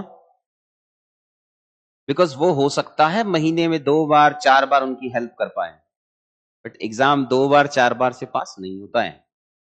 उसको चाहिए डिसिप्लिन, उसको चाहिए कंसिस्टेंसी, उसको चाहिए हर दिन की आंसर राइटिंग। वो इंस्टीट्यूशनलाइज तरीके से ही होगा। आप भले ही कितने अच्छे और कितने खराब बैकग्राउंड से आते हो, अगर बहुत अच्छे बैकग्राउंड से आने वालों का ही पेपर पास होता तो सारे आईआईटी और सारे आईएम वाले आईएएस होते ना, तब बीपीएससी में रैंक ला रहे होते हैं। नहीं ला रहे ना, कहां मार खा जाते हैं? कंसिस्टेंसी में कॉम्प्लिसेंट हो जाता है, हो ही जाएगा क्या ही है। वो नहीं चाहिए होगा दोस्तों। अगर जब मैं बताऊंगा कि मुझे हर दिन उत्तर लेखन चाहिए तो वो हर दिन करना पड़ेगा यार। मतलब ऐसा यहां से आलू डालो वहां से सोना तो निकलना नहीं है। तो जो शेड्यूल मैं दूंगा आप खराब करके ले आओ भले ही, यार नहीं आ रहा, बट अपन ये नहीं बोल सकते समझ नहीं आया सर कैसे करूं, क्योंकि आप खराब पॉइंट्स लिख सकते हो, आपको उदाहरण नहीं आ सकते हैं, बट उदाहरण नहीं आ रहा है तो स्पेस होल्डर छोड़ देंगे उदाहरण लिख के। बट आप ये नहीं कह सकते हो कि सर मैंने इसलिए काम नहीं किया कि मुझे ये आया नहीं, ये वाला रीजन नहीं चलेगा। It's a lame excuse. अब बिना मेहनत के पेपर पास करेगा नहीं। 4-4.5 महीने की बात है, इसीलिए मैसेजेस दिखा रहा हूं। जब यूपीएससी के टॉप टॉप बच्चे अपने आसपास वालों को भेज रहे हैं पढ़ने पढ़ाने के लिए और बहुत टॉप वाले हैं, तो कोई तो रीजन होगा उसका। इसका मतलब आंसर राइटिंग कैसे करनी है वो मुझे आता है, वो मैं आपकी करवा दूंगा, बट काम आपको करके लाना पड़ेगा। और 2-3 बार ही मैं मोटा मोटी सा ऑप्शन देता हूं। हर बैच में एक मेंटरशिप का ग्रुप बनता है मोटा मोटी। आप ही वाले बैच से बीपीएस, अब यूपीपीसीएस खत्म होगा तो क्लास के कुछ और बच्चे आएंगे, उस वाले पार्ट में तुम्ही में से निकल के ऑनलाइन ऑफलाइन मिला के कुछ 20 बच्चों के आसपास का ग्रुप बनाऊंगा। उस पे उसका ऑब्जेक्टिव ये नहीं है कि उन पे मेरा एक्स्ट्रा एफर्ट डलेगा, उसका ऑब्जेक्टिव ये है कि उनका आपस में एक ग्रुप बनेगा। उस ग्रुप के अंदर 2 काम होंगे, 10-10 बच्चों के आसपास के ग्रुप बनेंगे। उसमें स्ट्रक्चर ये होगा कि मान लो ये बच्चा और ये बच्चा, इन 2 बच्चों की कॉपी बाकी सारे बच्चे चेक करेंगे मंडे को, इन 2 बच्चों की कॉपी बाकी सारे बच्चे चेक करेंगे ट्यूसडे को। डेली आंसर जो हम लिख रहे हैं यहां पे, आप जो आंसर्स लिखेंगे वो रिव्यूअर्स के लेवल पे जाएगा, वो वहां इवैल्यूएट होगा। आप बहुत अच्छे बच्चे होंगे तो मैं भी आपको अपना फीडबैक दूंगा, ऑब्वियस सी बात है। बट जिस दिन भी अपन या जिन हफ्तों में भी अपन ऐसे घास काटना शुरू कर देंगे तो मेरा मोटिवेशन मर जाता है उन बच्चों से। तो डोंट डू इट। बढ़िया अपॉर्चुनिटी मिली है पेपर पास कराने की, टीचर का एक्सेस है, अपनी फील्ड में हमें पता भी है कि हम क्या कर रहे हैं, तो उसका फायदा उठाते हैं, पेपर पास कर लेते हैं। बट ये बेसिक हाइजीन फैक्टर्स जो है जो मैं आपको बता रहा हूं, ये अपने को करना ही करना है।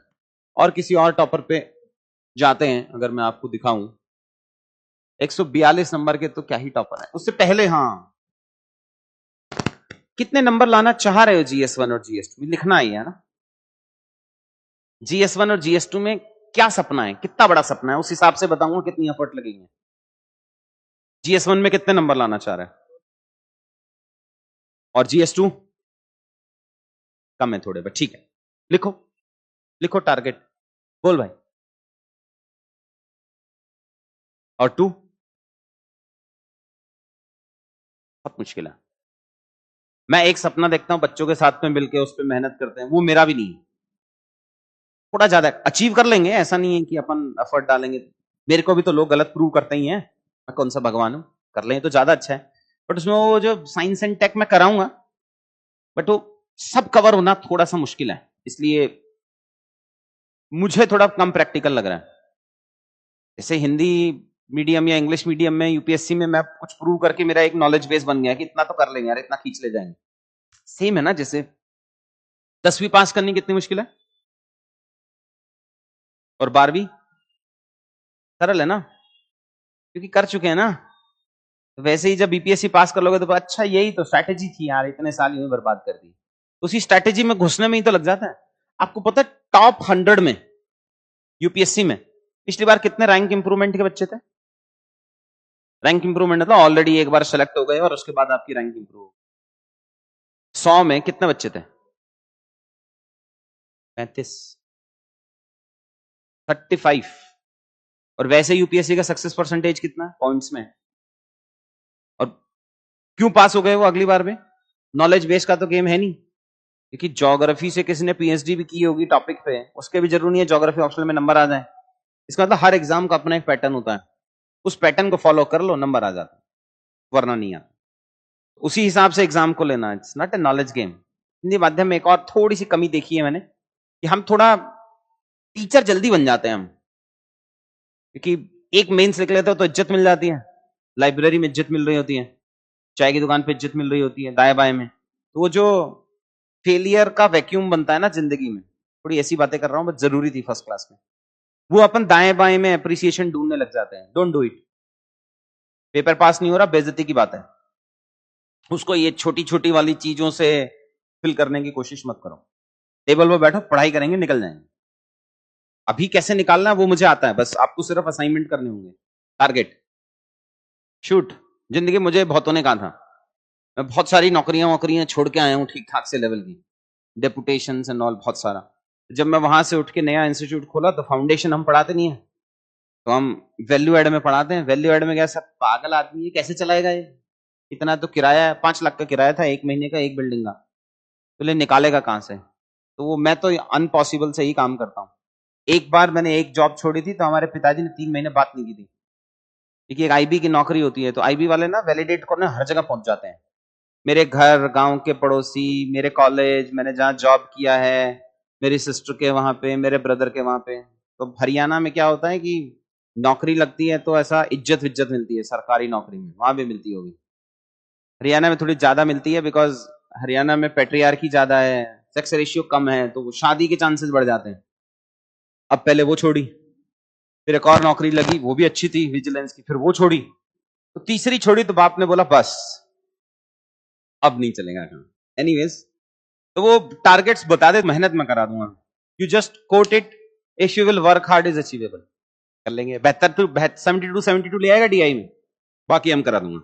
वो इसलिए कह रहा हूं कि डीआई मेरा स्ट्रेंथ पॉइंट नहीं है, किसी और टीचर का होगा मेरे जहां जो पढ़ाएगा, बट डीआई मेरा पर्सनल लेवल पे। अगर आप पूछो सर आपका स्ट्रेंथ पॉइंट है क्या, कि मेरा डीआई स्ट्रेंथ पॉइंट नहीं है, क्योंकि मैं उस पर काम भी नहीं कर रहा हूं, और जो जिन चीजों पे मैं काम नहीं करता मैं उसका हाथ गारंटी लेता ही नहीं।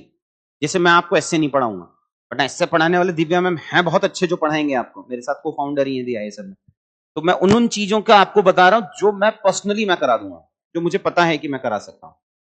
ऐसा रेस तो नहीं लग गई है। कल इंग्लिश की क्लास थी और उसमें तो करीब करीब क्या 30-35 बच्चों में से एक दो ने 200 बोले थे, और जीएस2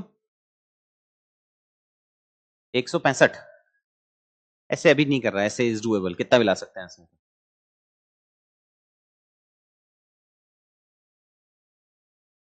अब तक कोई टॉपर देखा जिसके 190 आए हो? कितने टॉपर देखे अब तक? कोई टॉपर देखा जिसके 190 आए हो? 70, 74, 73, 75 ये तो देखे होंगे, 190 देखे किसी के?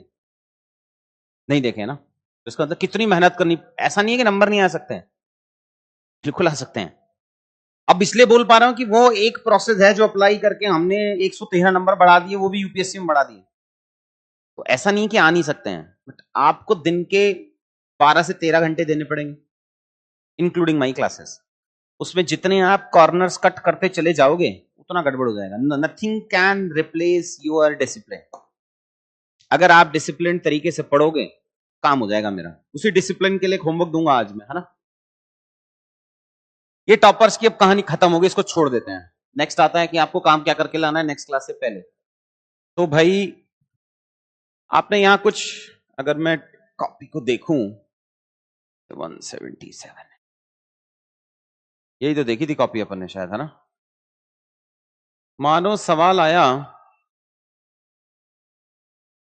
कि भारत में ग्रामीण शहरी डिजिटल विभाजन की व्यापकता और प्रभावों पर चर्चा कीजिए। ठीक है, 2 पार्ट, पहले व्यापकता फिर प्रभाव। इसे कम करने के लिए सरकार द्वारा उठाए गए कदमों का परीक्षण कीजिए। 3 पार्ट तो इसने पूछ ही लिए। पहले इंट्रोडक्शन आ गया, उसको छोड़ देते हैं। फिर ये जो डिजिटल डिवाइड इसने पूछा है वो व्यापकता कैसे है, तो यहां अपन को कुछ फैक्ट्स डालने पड़ेंगे। अपन ने उसमें फैक्ट्स में पॉइंट डाल दिए। देखो, अगर 8 मार्कर क्वेश्चन में 3 पार्ट पूछ ही लिए ना, तो आप सबकी हेडिंग नहीं दे सकते हो, तब अपने को किसी पार्ट को डायग्राम वाइज निकालना पड़ेगा, बट वो एक्सेप्शन है। अब ये सेकंड आया प्रभाव, ये है बिटवीन द लाइंस जो अपने को सीखना है। कि जब उसने पूछा कि डिजिटल डिवाइड का ग्रामीण क्षेत्रों पे क्या प्रभाव पड़ा है, अब मुझे यहां एक एक्स्ट्रा डायमेंशन देना है, एक्स्ट्रा हेडिंग देनी है कि भैया आर्थिक प्रभाव क्या पड़ा और सामाजिक प्रभाव क्या पड़ा। अब आर्थिक अगर आप सब हेडिंग दोगे और फिर नीचे 4 पॉइंट लिखोगे, तब तो जगह नहीं है मेरे पास इतनी। इसका मतलब आपको डायग्राम वे में ही आंसर लिखना पड़ेगा। इन केसेस में वो पॉइंट्स जनरेट हो जाएंगे, बिकॉज मुझे डायमेंशन भी तो इतने देने हैं। अब इस पे अगर आपको सोने पे सुहागा करना है, क्या करोगे? तो आप इनमें से एक दो पे फैक्ट लिख दोगे, एग्जाम्पल लिख दोगे। मानो कोई क्वेश्चन आ गया है कि बिहार जो है वो कृषि निर्यात का भारत में एक महत्वपूर्ण स्टेट हो सकता है, यह सवाल आ गया। अब आपने बोला कि बिहार से अंदर और फूड प्रोसेसिंग का कुछ कुछ पोर्ट एक्सपोर्ट हो सकता है, आय का एक स्रोत हो सकता है, फार्मर इनकम को डबल कर सकता है, कुपोषण को कम कर सकता है, और या पोषणता की कुंजी हो सकता है। ऐसे करके आपने 5-6 पॉइंट बना दिए। अब आपको इनमें उदाहरण भी तो देने पड़ेंगे। उदाहरण क्या होंगे? उदाहरण हो सकता है कोई एसएचजी ग्रुप, उदाहरण हो सकता है कोई डिस्ट्रिक्ट कि भैया बक्सर के अंदर ये होता है। माना कोई क्लाइमेट चेंज का क्वेश्चन है तो आपने ये लिखा, ये गवर्नमेंट ने स्टेप्स उठाए हैं, उदाहरण बक्सर हाइफन लिख दिया और स्कीम का नाम लिख दिया। तो इसका मतलब एक हमें रिपोजिटरी बनानी है। वो रिपोजिटरी क्या होगी? अभी के लिए ये लास्ट बैच के बच्चों के कुछ कुछ वो हैं। मैं अपने सारे बिहार के डिस्ट्रिक्ट्स या डिवीजन्स को, हर डिस्ट्रिक्ट या डिवीजन की 5 अच्छाई क्या है। मानो किसी जगह पे स्किल का कोई अच्छा प्रोग्राम चल रहा होगा, किसी जगह के एसएचजी ने बहुत अच्छा काम किया होगा, किसी ने कोई एक्सपोर्ट में बहुत अच्छा किया होगा, कोई खादी का कोई बहुत अच्छा काम हो रहा होगा। तो इसका मतलब मुझे हर डिस्ट्रिक्ट के जितने भी डिस्ट्रिक्ट या डिवीजन हैं उसका एक मैप पता होना चाहिए, ताकि अगर पूरे बिहार बेस्ड क्वेश्चन आए तो मैप बना दिया। उसमें मुझे 4 से 5 कुछ विशिष्ट विशेषताएं हैं अगर उस डिस्ट्रिक्ट की, वो चाहिए, या मजबूतियां, कुछ भी पॉइंट समझ लो आप उसको। और मुझे 4 से 5 कुछ चुनौतियां या कुछ नेगेटिव चल रहा है वो चाहिए। लास्ट ईयर के बच्चों ने बनाया था, ग्रुप पे शेयर कर दूंगा। कोशिश करना चीटिंग ना करो, क्योंकि खुद का जो दिमाग लगाओगे वो अलग निकाल के लाओगे। बट शुरुआत में कुछ कुछ हेल्प करूंगा, इसलिए शुरुआत में कुछ मैं ये आप लोगों के साथ में शेयर कर दूंगा। बट कोशिश करना कि बिना चीटिंग के ही आप अपना वो असाइनमेंट फिनिश कर लो। इसकी एक पीडीएफ शेयर कराऊंगा मैं आप लोगों के साथ केस स्टडीज की। ग्रुप में मुझे टैग करके मैसेज कर देना कि सर वो आपको एक केस स्टडी वाला एक डॉक्यूमेंट शेयर कराना है, वो मैं कल तक करा दूंगा आपके साथ में। तो आप वहां से भी कुछ कुछ पॉइंट निकाल लेना, और कुछ पॉइंट आपके पास बेसिक कंटेंट होगा। अल्टीमेटली मुझे वो वहां चाहिए। हार्ड कॉपी मैंने दे दी है, सॉफ्ट कॉपी अपलोड करा दी।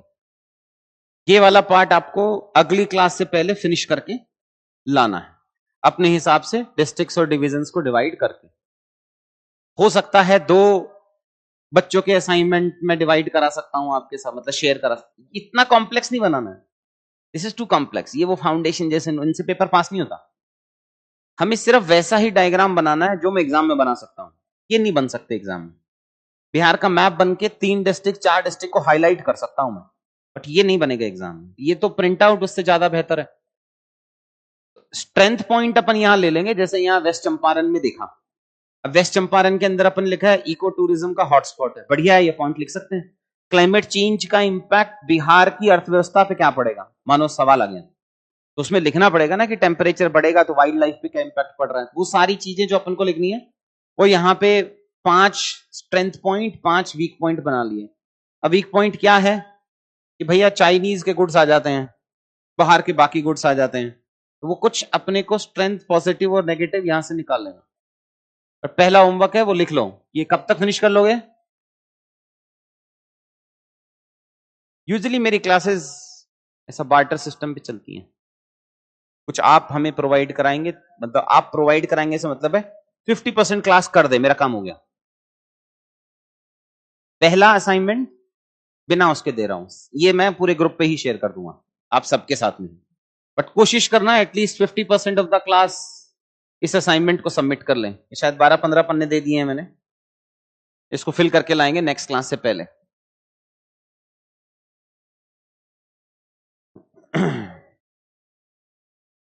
क्या कह रहा है बिटिया? हाँ, जो मैंने ग्रुप पे मैसेज किया होगा तब होगी। हाँ, तो आज क्या है, थर्सडे है। हाँ, तो परसों हो गया। आपके पास 2 दिन का समय है, कर लेंगे, फिनिश हो जाएगा। नेक्स्ट आता है, अच्छा पहले मैं वो पीपीटी पूरी करा देता हूं। ये तो चुपचाप से लिख के प्रिंट निकाल के अपने हाथ से लिख के टेबल चिपका लेना, ये चाहिए ही चाहिए मुझे, इस पे चेंजेस नहीं आएंगे कुछ भी।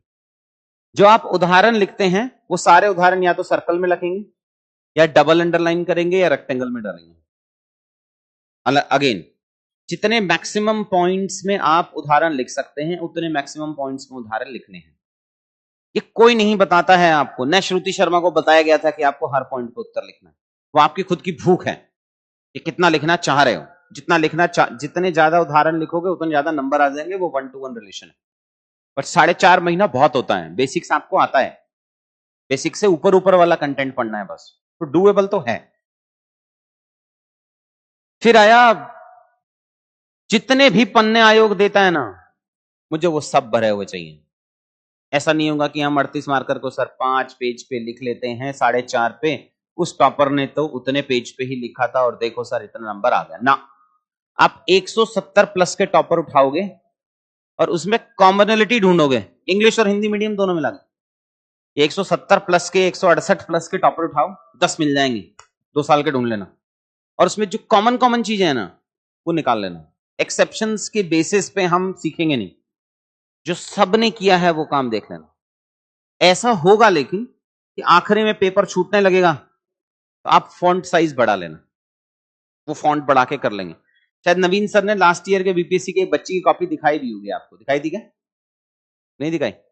हिंदी की नहीं, अरे दिखाई होगी शायद। अरे कैसे, अच्छा यूपीएससी का बच्चा 4000 वर्ड लिख देता है, हम 3500 नहीं लिख पाएंगे? लिख लेंगे ना। ऐसा तो है कि डूएबल नहीं है, माइंडसेट है, बस एफर्ट एक बार डल जाए तो काम हो जाएगा। मैं लास्ट उसके एक बैच की, वो बच्चा मेरे से मिला था यूपी पीसीएस के टाइम पे, फरवरी में मिला होगा शायद, और बीपीएससी की परीक्षा थी अप्रैल में, है ना? कौन सी अप्रैल? अप्रैल एंड में ही थी शायद, 24 अप्रैल। तो मोटा मोटी वो मेरे पास पढ़ा होगा, बहुत ही मेहनती बच्चा है, 1 महीने के आसपास में पढ़ा होगा, 2.5 महीने। फिर ये बीपीएससी खत्म हुआ, तो यूपीपीसीएस का मेंस था 29 जून, उसमें थोड़ा टाइम था, तो दे के वापस आए थे और बाकी सारे काम किए थे। बट मैं आपको उसके 2 महीने के आसपास में वो कितना कर पाए वो कॉपी जरूर दिखाना चाह रहा हूं, बिकॉज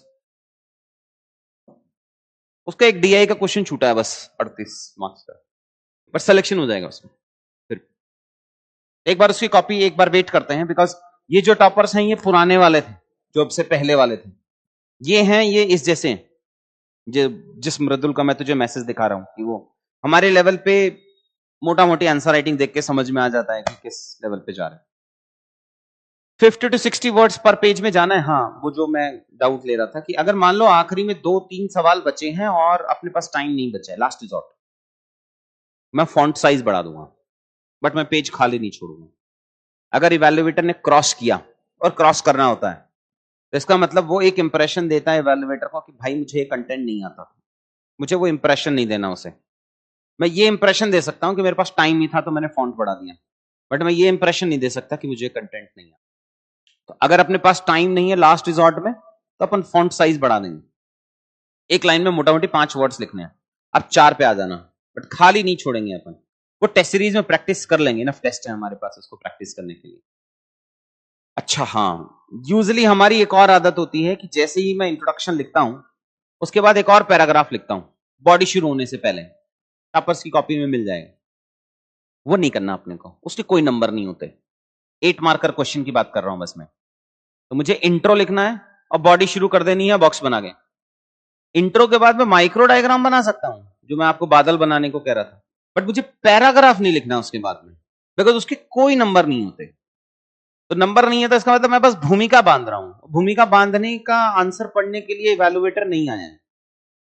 तो या तो मैं इंट्रोडक्शन के बाद बॉडी शुरू कर दूंगा, या मैं इंट्रोडक्शन के बाद माइक्रो डायग्राम बना दूंगा। किस चीज का माइक्रो डायग्राम? जो नहीं पूछा गया है।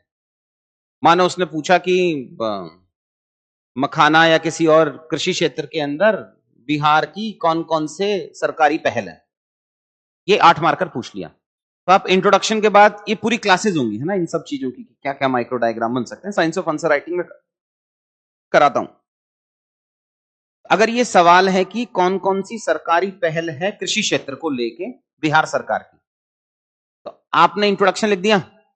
इंट्रोडक्शन में क्या करोगे? भाई बिहार के अंदर कृषि क्षेत्र इतना % सकल घरेलू उत्पाद में कंट्रीब्यूट करता है, ये हो गया।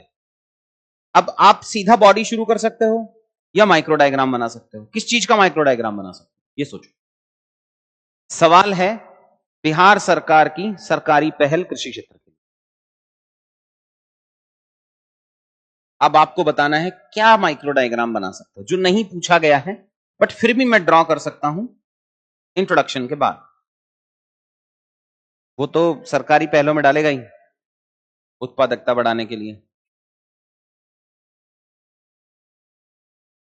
वो तो तू सरकारी पहल में राइट साइड में जाके एक डायग्राम बनाएगा ही, इन इन क्षेत्रों में बढ़ता है।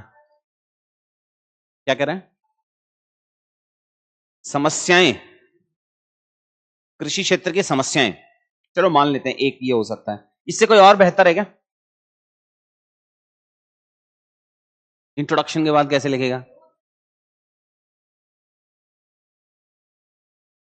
क्यों लिखे मखाना? कृषि मखाना मखाना थोड़ी हो रहा है बस। तो सरकारी पहल में कहीं तो लिखेगा ना मखाना। और क्या बन सकता है?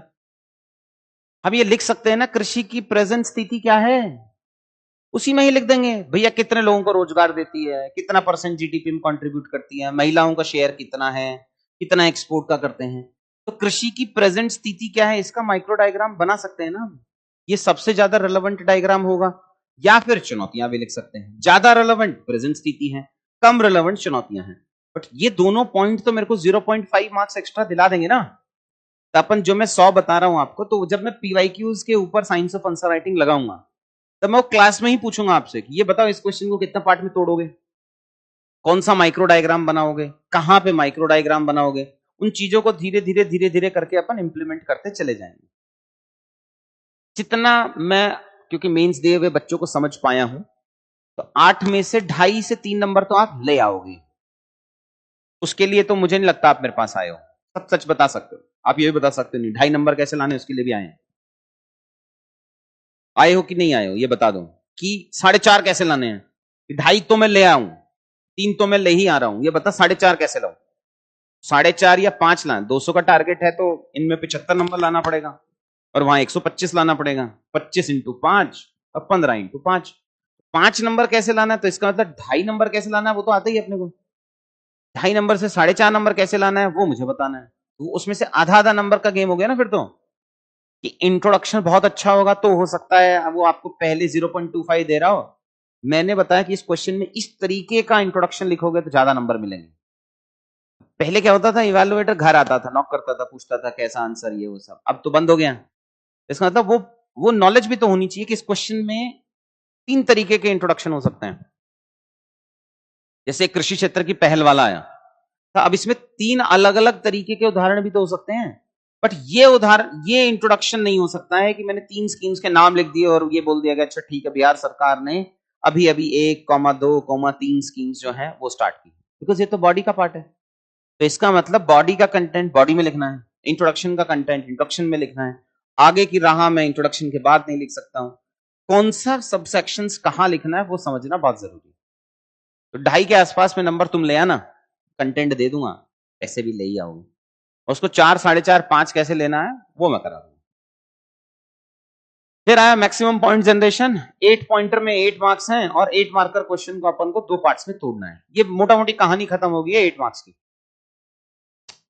अब आता है 38 मार्क्स। 38 मार्कर को 4 पार्ट्स में तो हेडिंग में तो तोड़ना ही तोड़ना है। एक बड़ा मैप बनाने की कोशिश करनी है इसमें। अगला असाइनमेंट लिखो, मुझे आपसे 30 बिहार के मैप चाहिए और 20 इंडिया के मैप चाहिए। 30 बिहार के मैप चाहिए। बिहार के मैप का मतलब यह है, एक तो बिहार की जो आंसर कॉपी आती है वो 13.5-14 सेंटीमीटर के आसपास की होती है, जो उसकी विड्थ होती है, छोटी कॉपी आती है। तो मुझे उसी साइज में आंसर राइटिंग चाहिए। हम एक सैंपल दे देंगे आपको, उसका जेरॉक्स करा लेना। बट चाहिए मुझे उसी उसी एग्जैक्ट डायमेंशन में जो आयोग की कॉपी आती है। उसका रीजन ये है कि जब मैं आपको आगे बताऊंगा कि इसमें फॉर्मूला बनाओ, इसमें राइट हैंड साइड में आप ग्राफ बनाओ, तो अगर उससे प्रैक्टिस नहीं किया और यहां की प्रैक्टिस में अपन बिना लाइन की कॉपी 17, 17.5 में यूज कर रहे हैं, तो आप लिखोगे 6, 7 वर्ड एक लाइन में, और फाइनल एग्जाम में कम स्पेस मिलेगा तो वहां लिखोगे कम, तो लॉस हो जाएगा, मैनेज ही नहीं होगा अपने को। तो पहले ही दिन से अपने को इसी की प्रैक्टिस करनी है। और नहीं है तो स्केल खरीद लो, सस्ता आ जाता है। पेन है अपने पास, डायमेंशन में बता दूंगा, उसी हिसाब से स्केल कर लो। सारे पेजेस को भर लो। फोल्ड से काम नहीं चलेगा। सर मैंने फोल्ड कर दिया, वो नहीं चलता मेरे को, और उस लाइन से बाहर कुछ लिखना नहीं है। तो इसलिए इस जो मेन 38 मार्कर में ब्रेक ही करना है, वो 4 पार्ट्स में तोड़ना है अपने, ज्यादातर हर आंसर। अब इसका जो इंट्रोडक्शन होगा वो 5 से 6 लाइन में अपन लिखेंगे। तो 38 मार्कर का इंट्रोडक्शन 5 से 6 लाइन में लिखेंगे। मेरी कोई भी लाइन, कोई भी स्टेटमेंट 3 लाइन से बड़ा नहीं होगा। मतलब 3 लाइन के बाद मुझे उस स्टेटमेंट को बंद करना ही करना है। तो मतलब मोटा मोटी ये हो गया कि मेरे इंट्रोडक्शन में 2 स्टेटमेंट्स होंगे। समझ में आ रहा है? एक पैराग्राफ 5-6 लाइन का जो 2 स्टेटमेंट से मिलके बना है, बट मुझे 5 से 6 लाइन का एक स्टेटमेंट नहीं लगाना है कि मतलब मैं एक ही में स्टार्ट हो गया कि यह भारत के विनिर्माण के लिए बहुत ही रोजगार अवसर प्रोवाइड कराएगा और वो ये भी कराएगा और वो ये भी कराएगा। ये नहीं चाहिए मुझे चाहिए 3 लाइन में एक स्टेटमेंट खत्म। बिकॉज 60 साल का आदमी, ये मैं एस्से के लिए नहीं बता रहा हूं, एस्से में अलग चलेगा। 60 साल का आदमी 3 लाइन पढ़ने के बाद कॉन्टेक्स्ट भूल जाता है कि आपने शुरुआत वाली लाइन में क्या लिखा था, वो 5वीं लाइन में जाते जाते भूल ही जाएगा। तो अगर आपका एक स्टेटमेंट 6 लाइन का जा रहा है, आपने फर्स्ट लाइन क्यों लिखी है वो बेकार है। तो इसलिए आप कोई भी लाइन 3 लाइन से ऊपर, कोई भी लाइन स्टेटमेंट 3 लाइन से ऊपर के नहीं लिखेंगे, उसमें अपने सारे खत्म हो जाना चाहिए, उसका ध्यान रखना। बट वो ऐसे में नहीं, ऐसे हमें जूसी बनाना है। जूसी में जितने डायमेंशन ऐड करोगे उतना फायदा होता है। ऐसे का अलग स्ट्रैटेजी है, मैं अभी इसकी स्ट्रैटेजी बता रहा हूं बस। 20 पॉइंट्स चाहिए मुझे 38 मार्कर क्वेश्चन में। All the mandatory points mention. वो कुछ कभी कभी क्या करता है, आयोग पूछ लेता है कि इसका कोई म्यूटिनी आ गया और पूछ लिया इसका रेलवेज पे क्या इंपैक्ट पड़ा था, इसका इस पे क्या इंपैक्ट पड़ा था, इसका इस पे क्या इंपैक्ट पड़ा था। और नंबर ना अलग अलग लिखे होते हैं, 14 + 12 + 12, अलग अलग मार्किंग सिस्टम करके देता है वो। अगर आपने पीवाईक्यूज देखे होंगे तो लिख के देता है। जब मार्क्स होता है 38 मार्कर, उसको तोड़ता है वो कि 12 + 14 + 12। जिसके सबसे ज्यादा नंबर है ना, उसमें 2 पॉइंट एक्स्ट्रा लिखने हैं। और जो 12 + 14 + 12 लिखा है, तो उन 3 हेडिंग्स में तो तोड़ना ही तोड़ना है अपने को उत्तर। उसका ध्यान रखना, बिकॉज उसकी मार्किंग अलग अलग होगी। ये फर्स्ट की मार्किंग है, सेकंड की मार्किंग है, थर्ड की मार्किंग। ये आपका कुछ कुछ सजेशंस हो गया मेरी तरफ से फॉर 38 मार्कर आज के लिए, जितना मुझे बताना था। अभी मैं आपको बस एक उदाहरण दिखा दूंगा जो किस तरीके का मुझे आंसर चाहिए होगा। आप 1.5 महीने में यहां पे पहुंचोगे। इसके पास ये एग्जाम्पल नहीं था, फर्स्ट बैच की बच्ची, आपका सेकंड बैच है जो मैं स्पेसिफिक टू बीपीएससी पढ़ा रहा हूं। आपके उत्तर 1.5 महीने में इससे बेहतर होने चाहिए। ये रियल टाइम के आंसर्स हैं, टेस्ट सीरीज के आंसर्स लिखे।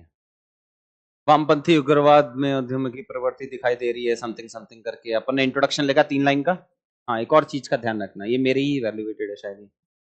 जब भी अपन कोई इंट्रोडक्शन में कोई सोर्स लिख रहे हैं ना, यूएनडीपी की रिपोर्ट ये कहती है, गृह मंत्रालय ये कहता है, इकोनॉमिक सर्वे ये कहता है, मुझे वो शुरुआत में नहीं चाहिए। देखो सवाल नहीं पूछा है कि गृह मंत्रालय क्या कहता है। वामपंथी उग्रवाद से प्रभावित जिलों की संख्या 200 थी, जो वर्ष 2022 में घटकर 40 रह गई है। जो सोर्स है वो सोर्स लास्ट में आएगा। अगर सबके सोर्स नहीं पता है लेकिन फैक्ट पक्का पता है, सोर्स थोड़ा बहुत चेंज कर देंगे। मानो इकोनॉमिक सर्वे ने बोला था कि जो मोटे अनाज का है वो कुपोषण को इतना कम कर देगा, मान लेते हैं, अपन भूल गए इकोनॉमिक सर्वे ने बोला था, तो एग्रीकल्चर मिनिस्ट्री लिखोगे वो भी चल जाएगा, नीति आयोग लिखोगे वो भी चल जाएगा। तो थोड़ा बहुत सोर्स को दाएं बाएं कर सकते, बट उसमें गृह मंत्रालय नहीं लिख सकते ना, तो इसलिए सोर्स कंटेक्स्ट का लिखना, बाकी छोटा मोटा चल जाएगा। फिर अपन ने एक मैप बना दिया, बढ़िया मैप बनाया ये मैप बनाया है, उसमें बता दिया है कि 2 नए नए कौन से एरियाज जो हैं वो नए आ रहे हैं। तो इंडिया का मैप बनाना आना चाहिए, तो इंडिया का मैप बन गया। इंडिया का मैप राइट साइड में बनाना है, उसके नीचे लिखना भी है चित्र, और वो क्या शो कर रहा है वो भी लिखना है आपको। तो मैंने चित्र लिख दिया, बता दिया प्रभावित क्षेत्र कौन कौन से हैं। फिर मैंने पहली हेडिंग लिख दी, जो मैंने आपको बताया मुझे इस तरीके की हेडिंग चाहिए, लेफ्ट साइड अलाइंड हेडिंग चाहिए। पॉइंट लिख दिया फर्स्ट, ये पॉइंट है, ये उदाहरण है, पॉइंट है, उदाहरण है, पॉइंट है, उदाहरण है। शुरुआत में हो सकता है ना मिले, अगर सारों में उदाहरण नहीं भी मिल रहा है तब भी आप इसको छोड़ देना, आप उदाहरण लिख के छोड़ देना, खाचा तैयार कर देना, खाचे के अंदर जो कंटेंट भरना है वो बढ़ जाएगा 2-1 महीने में, बट खाचा इसी फॉर्मेट में चाहिए होगा मुझे जिस पॉइंट में अपन लिख रहे हैं।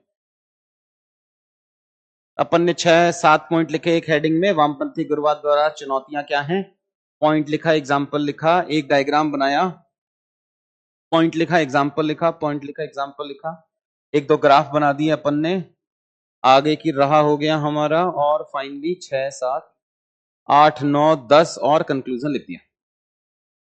ये उसके रियल टाइम के आंसर है जो लास्ट ईयर की बच्ची है, इसके लिए इतने में सिलेक्शन हो जाता है। इस क्वालिटी में अगर आपका एक आध डीआई का क्वेश्चन 38 मार्क का छूट भी गया तब का सिलेक्शन हो जाएगा, ऐसे आंसर्स लिखने हैं।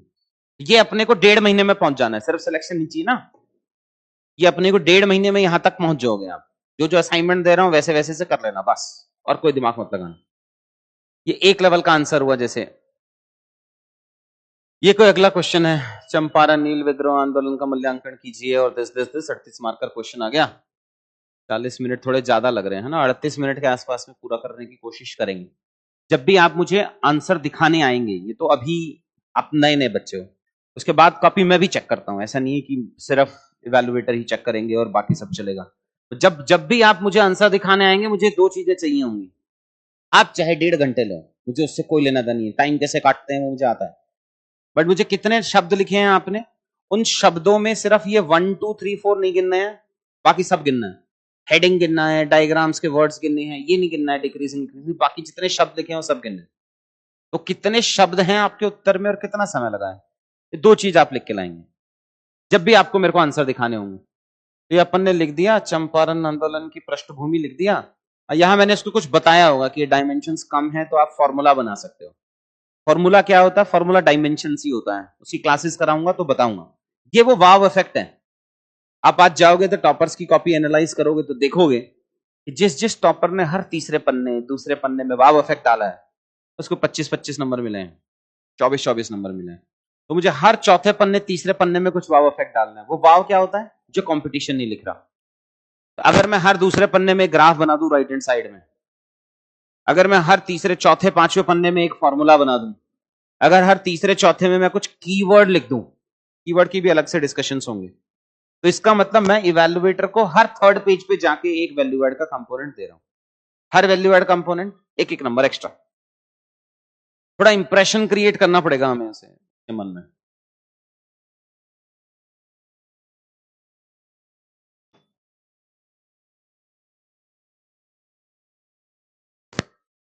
ये वो है जो मैं आपको इंपैक्ट बता रहा था।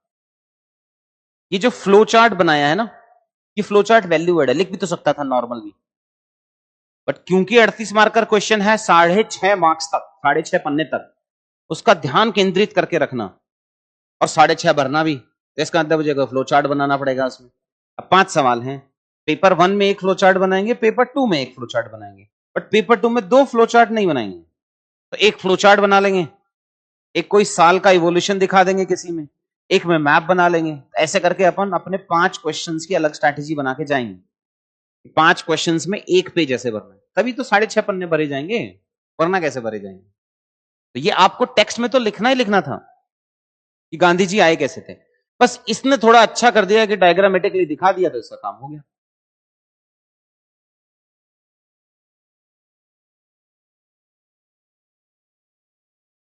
जो मैं आपको बता रहा था कि जब फर्स्ट पॉइंट उसने पढ़ना ही पढ़ना है, तो क्यों ना मैं फर्स्ट पॉइंट को डबल कोट्स में डाल दूं, इंस्टेड कि मैं उसको अंडरलाइन करूं। तो मैं डबल कोट्स में डालूंगा तब भी मैं वेटेज दे दूंगा, अंडरलाइन करूंगा तो थोड़ा दिक्कत होगा। दिक्कत क्यों होगा, फिर सेकंड थर्ड फोर्थ को अंडरलाइन करोगे फिर सभी अंडरलाइन अंडरलाइन से लगेगा। कोशिश ये भी करेंगे हम कि हम सब हेडिंग बेस्ड आंसर राइटिंग करेंगे। सब हेडिंग आपके कीवर्ड्स होंगे। जर्नी थोड़ी लंबी है, मेहनत थोड़ी ज्यादा है, बट आंसर आपके सामने है। अब आप कोई टॉपर उठा लो, इसकी कॉपी मैं आपके साथ में शेयर कर दूंगा बिकॉज लास्ट ईयर का बच्चा है। इस लेवल का अगर हम आंसर राइटिंग के 1.5 महीने में पहुंच सकता है अपने पास, तो फिर भी 4.5 महीने कम से कम, ज्यादा भी। ये फॉर्मूलाज हैं जो मैं आपको बता रहा हूं, दिस इज न्यू। ये श्रुति शर्मा मूवमेंट है बीपीएससी के लिए, जहां अपन को 5 डायमेंशन अपन ने एक साथ में डाल दी। 3 डायमेंशन ये, 2 डायमेंशन ये। तो मैं 5 डायमेंशंस इन 3 लाइन की जगह में लिख के आ पा रहा हूं।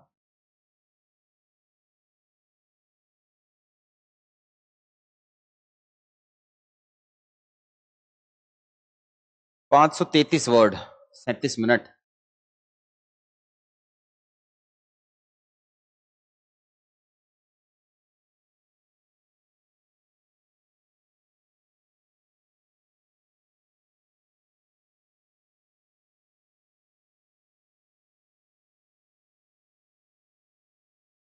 सॉरी, स्कैन उल्टा हो गया होगा।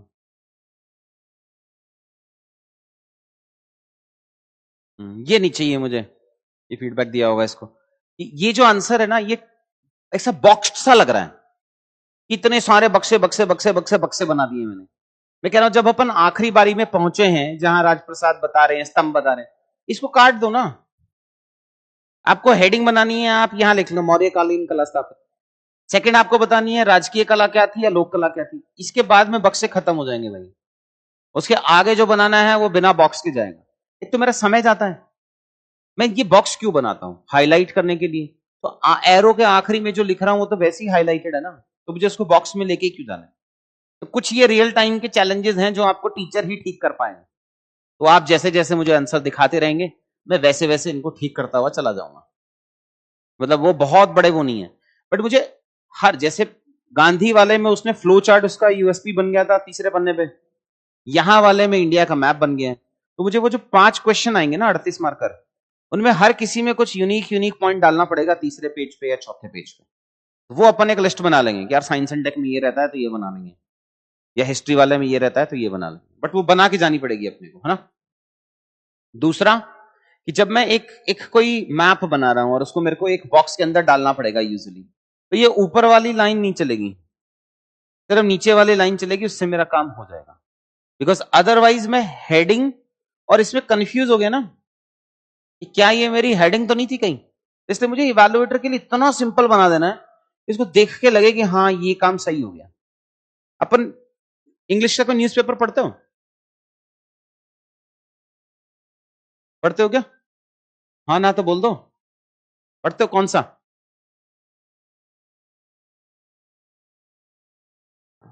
अब वो आप दा हिंदू पढ़ते थे मान लो, आपको ये ऐसा चाहिए था मुझे, यहां भी तो हाईलाइट होके आ ही रहा है। आपको लगता है 60 साल वाला द हिंदू पढ़ता होगा?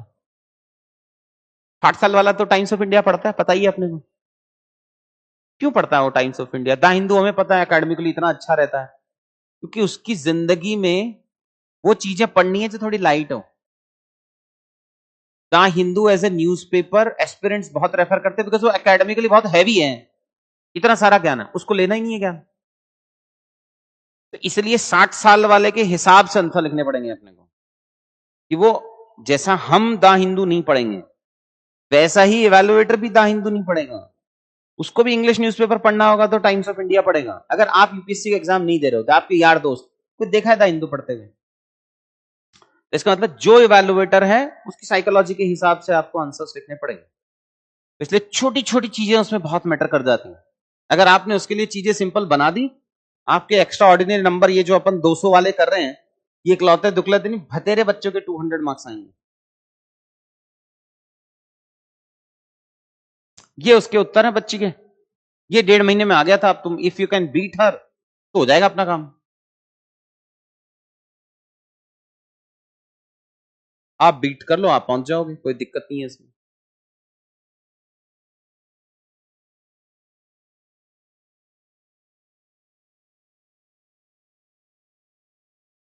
थोड़ा ना हो, अब बैठे बैठे वो भावनाओं में बह जाता है बच्चा है? खैर चलो, एनीवेज ये आपको मैंने एक आंसर कॉपी दे दी है, मैं आपके साथ में शेयर कर दूंगा। ये बस मुझे, मैं आपके 10 मिनट और लूंगा आज, या अगली बार लूंगा, आज छोड़ो। मुझे आपको इकोनॉमिक्स के पॉइंट्स और टॉपिक्स पढ़ाने थे, बस नेक्स्ट क्लास में पढ़ाऊंगा, आज नहीं। इसको अपने आप में ही आधा घंटे से ज्यादा लगेगा। ठीक, I take your doubts now. हमारे ये क्लास का शेड्यूल है, अब ये मोटा मोटी शिफ्ट नहीं होगा।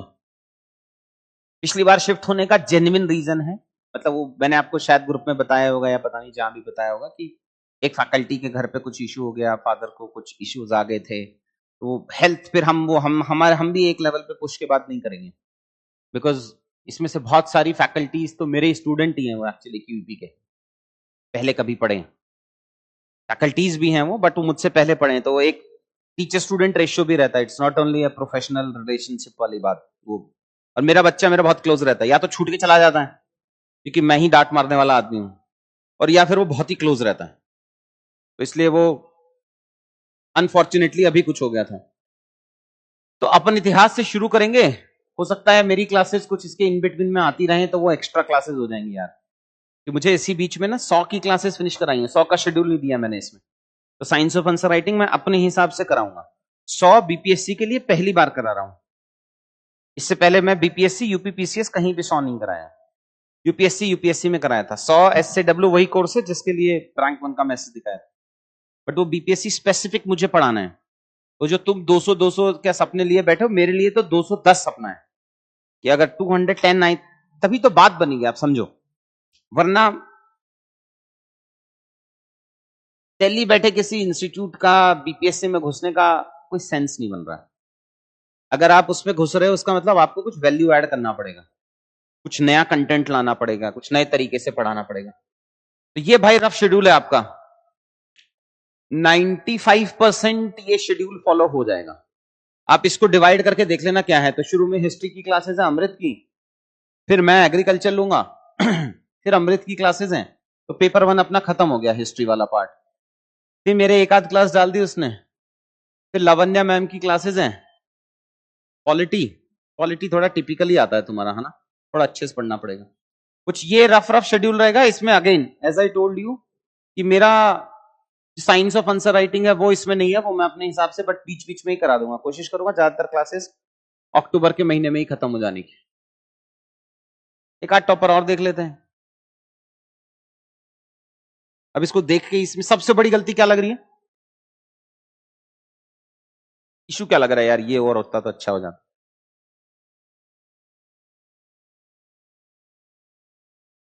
लंबा लंबा पैराग्राफ में लिखा है। सबसे बड़ा इशू है कि फॉन्ट साइज बहुत छोटा है। तो ऐसा भी अपन ने कॉपी देखी नहीं है इसकी, है ना। आप जाओगे जब 38 मारकर कॉपी में पहुंचोगे ना, आपको लगेगा एक एक डेढ़ डेढ़ पन्ना छोड़ा हुआ है। सेम कंटेंट अगर मैं इवैल्यूएटर को ये इंप्रेशन दे रहा हूं कि हाँ मैंने पन्ना छोड़ा हुआ है, इज ऑलवेज नेगेटिव ना, बिकॉज उसको काटना है। जो आपके पेज में खाली पन्ने रह जाएंगे आपकी कॉपी में, वो सब काटते हैं उसको, सारा इंस्ट्रक्शन से कि आपको काटना ही पड़ेगा। तो मैं अगर इसी का फॉन्ट हल्का सा बढ़ा दूं और मैं इसी को नंबरिंग कर दूं, ये जो लिखा है इसको मैं नंबर कर दूं 1 2 3, और एक और तरीका भी सिखाऊंगा साइकोलॉजिकल कैसे करना है, कि एक हेडिंग है और उसको आपने 2 पार्ट्स में तोड़ा कि आर्थिक प्रभाव क्या थे, सामाजिक प्रभाव क्या थे, तो मैं नंबरिंग कंटिन्यू कर दूंगा कि आर्थिक को 1 2 3 लिखूं और सामाजिक को फिर 1 2 लिखूं, करूंगा ही नहीं मैं बोलूंगा इसका प्रभाव क्या पड़ा था, आर्थिक प्रभाव 1 2 3, सामाजिक प्रभाव 4 5 6। तो साइकोलॉजिकल इंपैक्ट खेल लिया अपन ने, अच्छा इस हेडिंग में 6 पॉइंट लिखा है। सेम कंटेंट पे आगे कैसे खेलना है, जैसे लिखा है ना राजनीतिक दिशा 1 2 3, आर्थिक दिशा 4 5 6, वो यहां से कर लेंगे। बट ये जैसे जो एग्जाम्पल लिखा है ना उसने, वो आइडली जैसे को हमें बॉक्स में लिखना चाहिए, या बॉक्स भी नहीं करना चाहिए, डबल अंडरलाइन चलेगा, और ये बिना बॉक्स के चलेगा। ये चेंजेस करने पड़ेंगे हल्के हल्के। एनीवेज,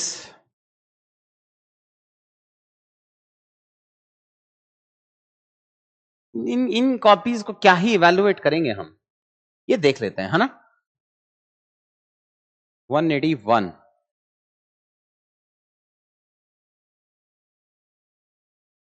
पहले तो इसको निकाल देते हैं।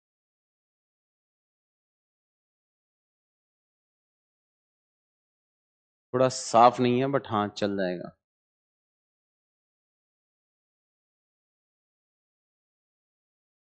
क्या देख के क्या चमका, क्या समझ में आया, लग रहा है पॉइंट जनरेशन के नंबर मिलते होंगे। हर पेज पे कितने पॉइंट है, 6 6 7 7 पॉइंट। नंबरिंग नहीं किया, वो अलग कहानी है, बट मौर्य काल के प्रमुख विशेषताएं। फर्स्ट, नगर नियोजक लिखा होगा इसने, first first point, second point, third point, fourth point, 5 point. Second लिखा स्तंभ, स्तंभ को एक्सप्लेन किया, first point, second point, third point, fourth point, 5 point, 6 point. फिर सम कंपोनेंट्स में लिखा, कंक्लूजन लिखा, कोट्स डाले हैं, डायग्राम बनाए हैं, बहुत सारे डायग्राम्स बनाए हैं, अभी बहुत सारे डायग्राम्स बनाएंगे। तो जो मैं आपको उस बच्चे की कॉपी में बोट वोट दिखा रहा था, बहुत सारे कंपोनेंट्स ऐड करेंगे, तब कहीं जाके 200 आएंगे।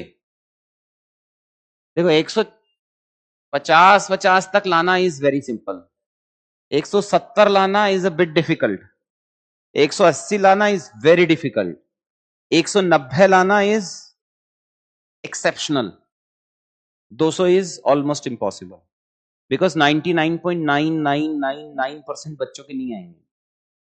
अगर मैं प्रोबेबिलिटी के हिसाब से देखूं तो उनका सच ज्यादा बड़ा है, 200 तो होता ही नहीं है, आएगा ही नहीं।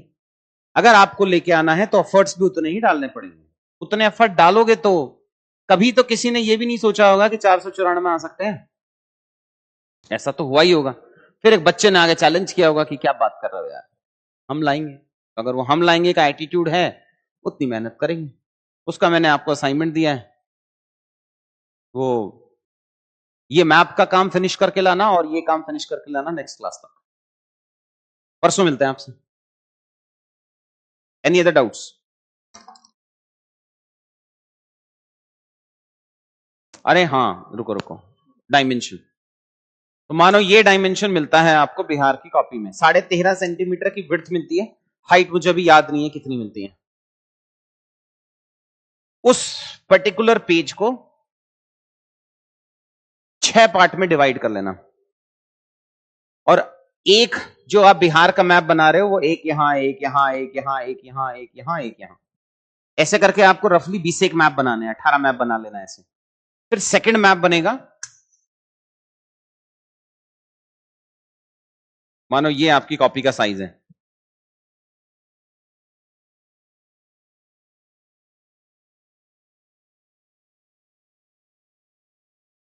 एक को 2 पार्ट्स में तोड़ना है और एक को 3 पार्ट्स में तोड़ना है। तो मुझे 2 साइज के मैप की प्रैक्टिस करानी है, एक बहुत छोटा मैप और एक 38 मार्कर का मैप।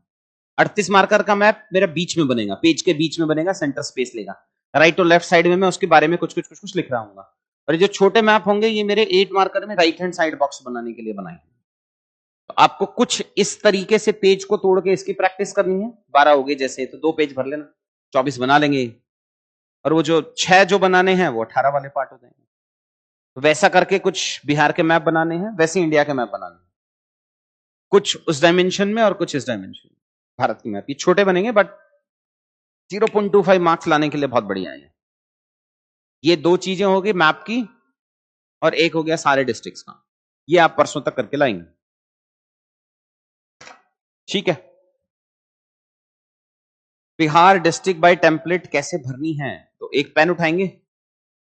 अच्छा, क्या बिहार के मैप में क्या भरना है? कुछ नहीं भरना भाई, बाउंड्री बनानी है बस, उसी की प्रैक्टिस करनी है, अंदर कुछ नहीं बनना। तो परसों मिलते हैं आपसे वापस, है ना। ये हैंडआउट लेना यार, परसों भूल के मत आना, ये जितने भी आज दिए हैं सारे, ठीक है चलो।